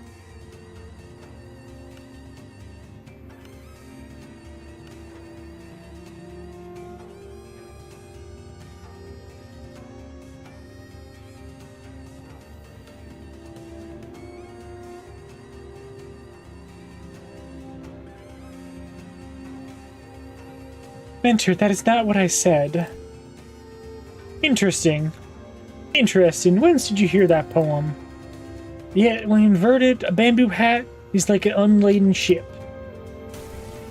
Angdu and Gyeongyok were knocked away from bamboo-headed Kim as though bounced off by an invisible force. Kim raised his gaze to meet the empty air as though someone were there, a hollow laughter escaping his lips. We know who he's talking to. The voice. It's Carmen! It's Carmen!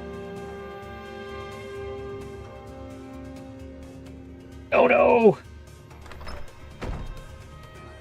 He's talking to Carmen! Not good. That's bad. Well, your last move was not a good one. Indeed, I did wish to become a blade, and what did you do? Forge me into an indiscriminate one that cleaves blindly into friend and foe both. Friend and foe both.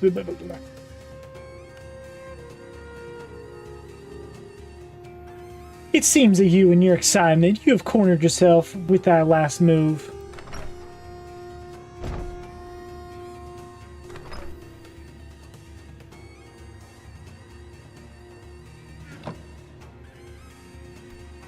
Well, it seems I had an opportunity to retrace our past moves.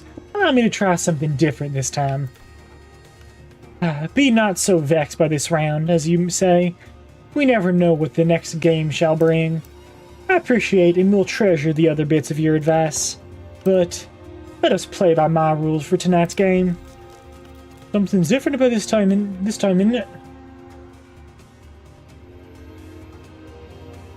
Maybe Heathcliff. Maybe, but oh boy. Ain't distorting. I think that's enough fluorescence, perhaps? Like Carmen Sandiego? No, not like Carmen Sandiego. Nothing's for certain indeed. Yet I trust that the words of my last remaining follower have also reached your ears, I am but a tool wielded by willing hands. Nothing in my life has ever been certain. I know not whether this move is what cements my defeat, but I desire to be a victorious stone nonetheless. Thank you. I will take what encouragement I can. The strange invisible pressure dissipates, and the armored woman, Im Gyong Up, readjusts her grip on the sword. Him turned around to look at her and saw that a weighty shadow seemed to have been lifted from his face, replaced by a mix of relief and determination. A bit embarrassing to change my stance now, but now I fight to live, and I suppose you'll be okay with that. Of course. He's getting an ego, let's go! To hide from heaven's gaze, this hat I wore, an empty boat it bore my friends along. In bamboo veil we drift from shore to shore. With wine I don my hat to watch blooms throng. In mirth I doff that shroud to moon adore. That wasn't rhyme. That didn't rhyme. Ooh. So with this bamboo hat veiled to veil my brow, through winds and rain my rage I shall not throw. It probably rhymes in Korean though. Hopefully it rhymes in Korean. All that for a hat? Hey, it's a powerful hat. Be to me, bamboo-hatted one, speak your name, for I find your outfit of dubious of character. I am he who has mentored the lineage of blades to its premature end. I am he who sought to bring salvation to the downtrodden, to no avail. What to call a man who has failed to disburden himself of the world? How to name a man who has failed to bear the weight of the world? There is none. So call me Bamboo-Hatted Kim. Bamboo-Hatted Kim, the treasonous wretch. Bamboo... Oh.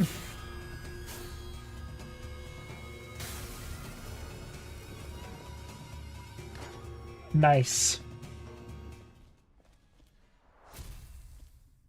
That's neat. The photographs rapidly fold away from reality. Perhaps because Kim had successfully managed to face his own past. With the photographs and memories that were overlaid upon the fathoms are pulled away, what remains is a man, dirty in dirty, ragged clothing. The fathoms of S-Corp slowly lose the grip on this world, and soon reveals the fathoms of the distortion that was hidden beneath. I see residents of the backstreets in their blissful highs from taking the canned experience, and a man who's watching them with disapproval. Why is everyone running away from all this? Okay, this isn't too long.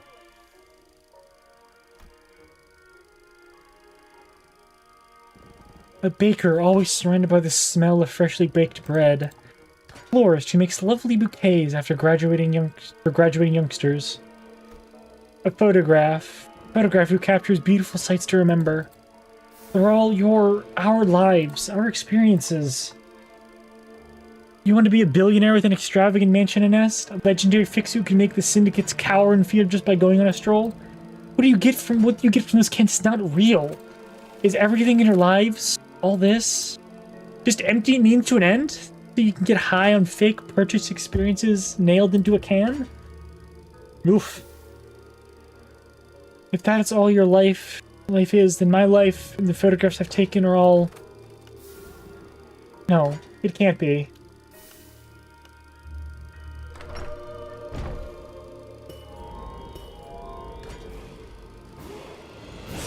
My life, these experiences, my memories I photographed are different. You're all blindly consuming fake experiences after fake experience. Let it care about the real thing. That's why you're all floundering, grasping at illusions.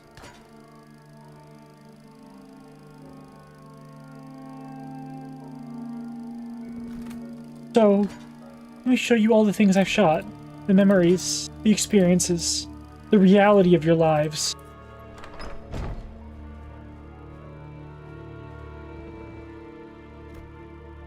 It was only a passing, but I glimpsed an unmistakable grimace on the scowl of Merceau's face. I reflected upon the events of today, and could at least begin to guess as to why that might be. You don't believe there's any experience in either the canned experiences or that guy's photographs, do you, Merceau? Whose experience and memories aren't the same thing. What really distinguishes them, I wasn't sure. Correct, manager. But what I knew was that the distinction was, for whatever reason, important to Merceau. Huh? A figure materializes into humanoid form, swirling out of the projector. He must be the distortion's... And next to him is another figure, stumbling out in a giant suit of armor. But blimey, this thing's still alive! It is but an overlay of the fathoms created within a distorted space. The concept of life and death has little meaning for such a thing. Yet faint does she grow. It must be that the distortion's power is waning. Hark, accused one, for these are your crimes. The crime of fomenting chaos in a foreign wing while impersonating aversion trees. Crime of exploiting the suffering of the downtrodden as a mere veil for one's own fathoms. And, though it may be part of a reenactment, impersonating a military commissar of the kingdom without a royal decree. Pursuant to the law of the homeland, the accused is to be sentenced to death by beheading. And before we even had the chance to step in or anything, the faint mirage-like warrior brought down her sword in the docugrapher's neck, decapitating him. Well, I guess that's one way to take care of this. Can the entity of the fathoms slay one outside it? Such an instant has heretofore never been observed, but as is happening right now, right before our eyes, I can only say yes. Gyung up, a woman of principle. You would have done the same to the bitter end had you truly been here. As the headless body of the inflection point crumples to the floor, Gyung up shape slowly phases out of reality. And we found ourselves back in the projector room. And there... No, wait, don't tell me the headless corpse is... We found a large group of injured N-Corp staff thrown pell-mell about the room, and Ezra, who's looking down at the headless body of the docugrapher. That's where I'm ending stream. Silencing the press. Yeah, that'll definitely silence it. That will definitely silence it. 정착지를 찾을 때까지 이 기세를 잃지 않기를. Will definitely silence them. Absolutely. No doubt about that. Like I said, that's where I'm ending the stream for today. Hope you all enjoyed. Is there enough people to raid? How many people we got? One person. Thank you, Action, for being here. And I hope you take care, my friend.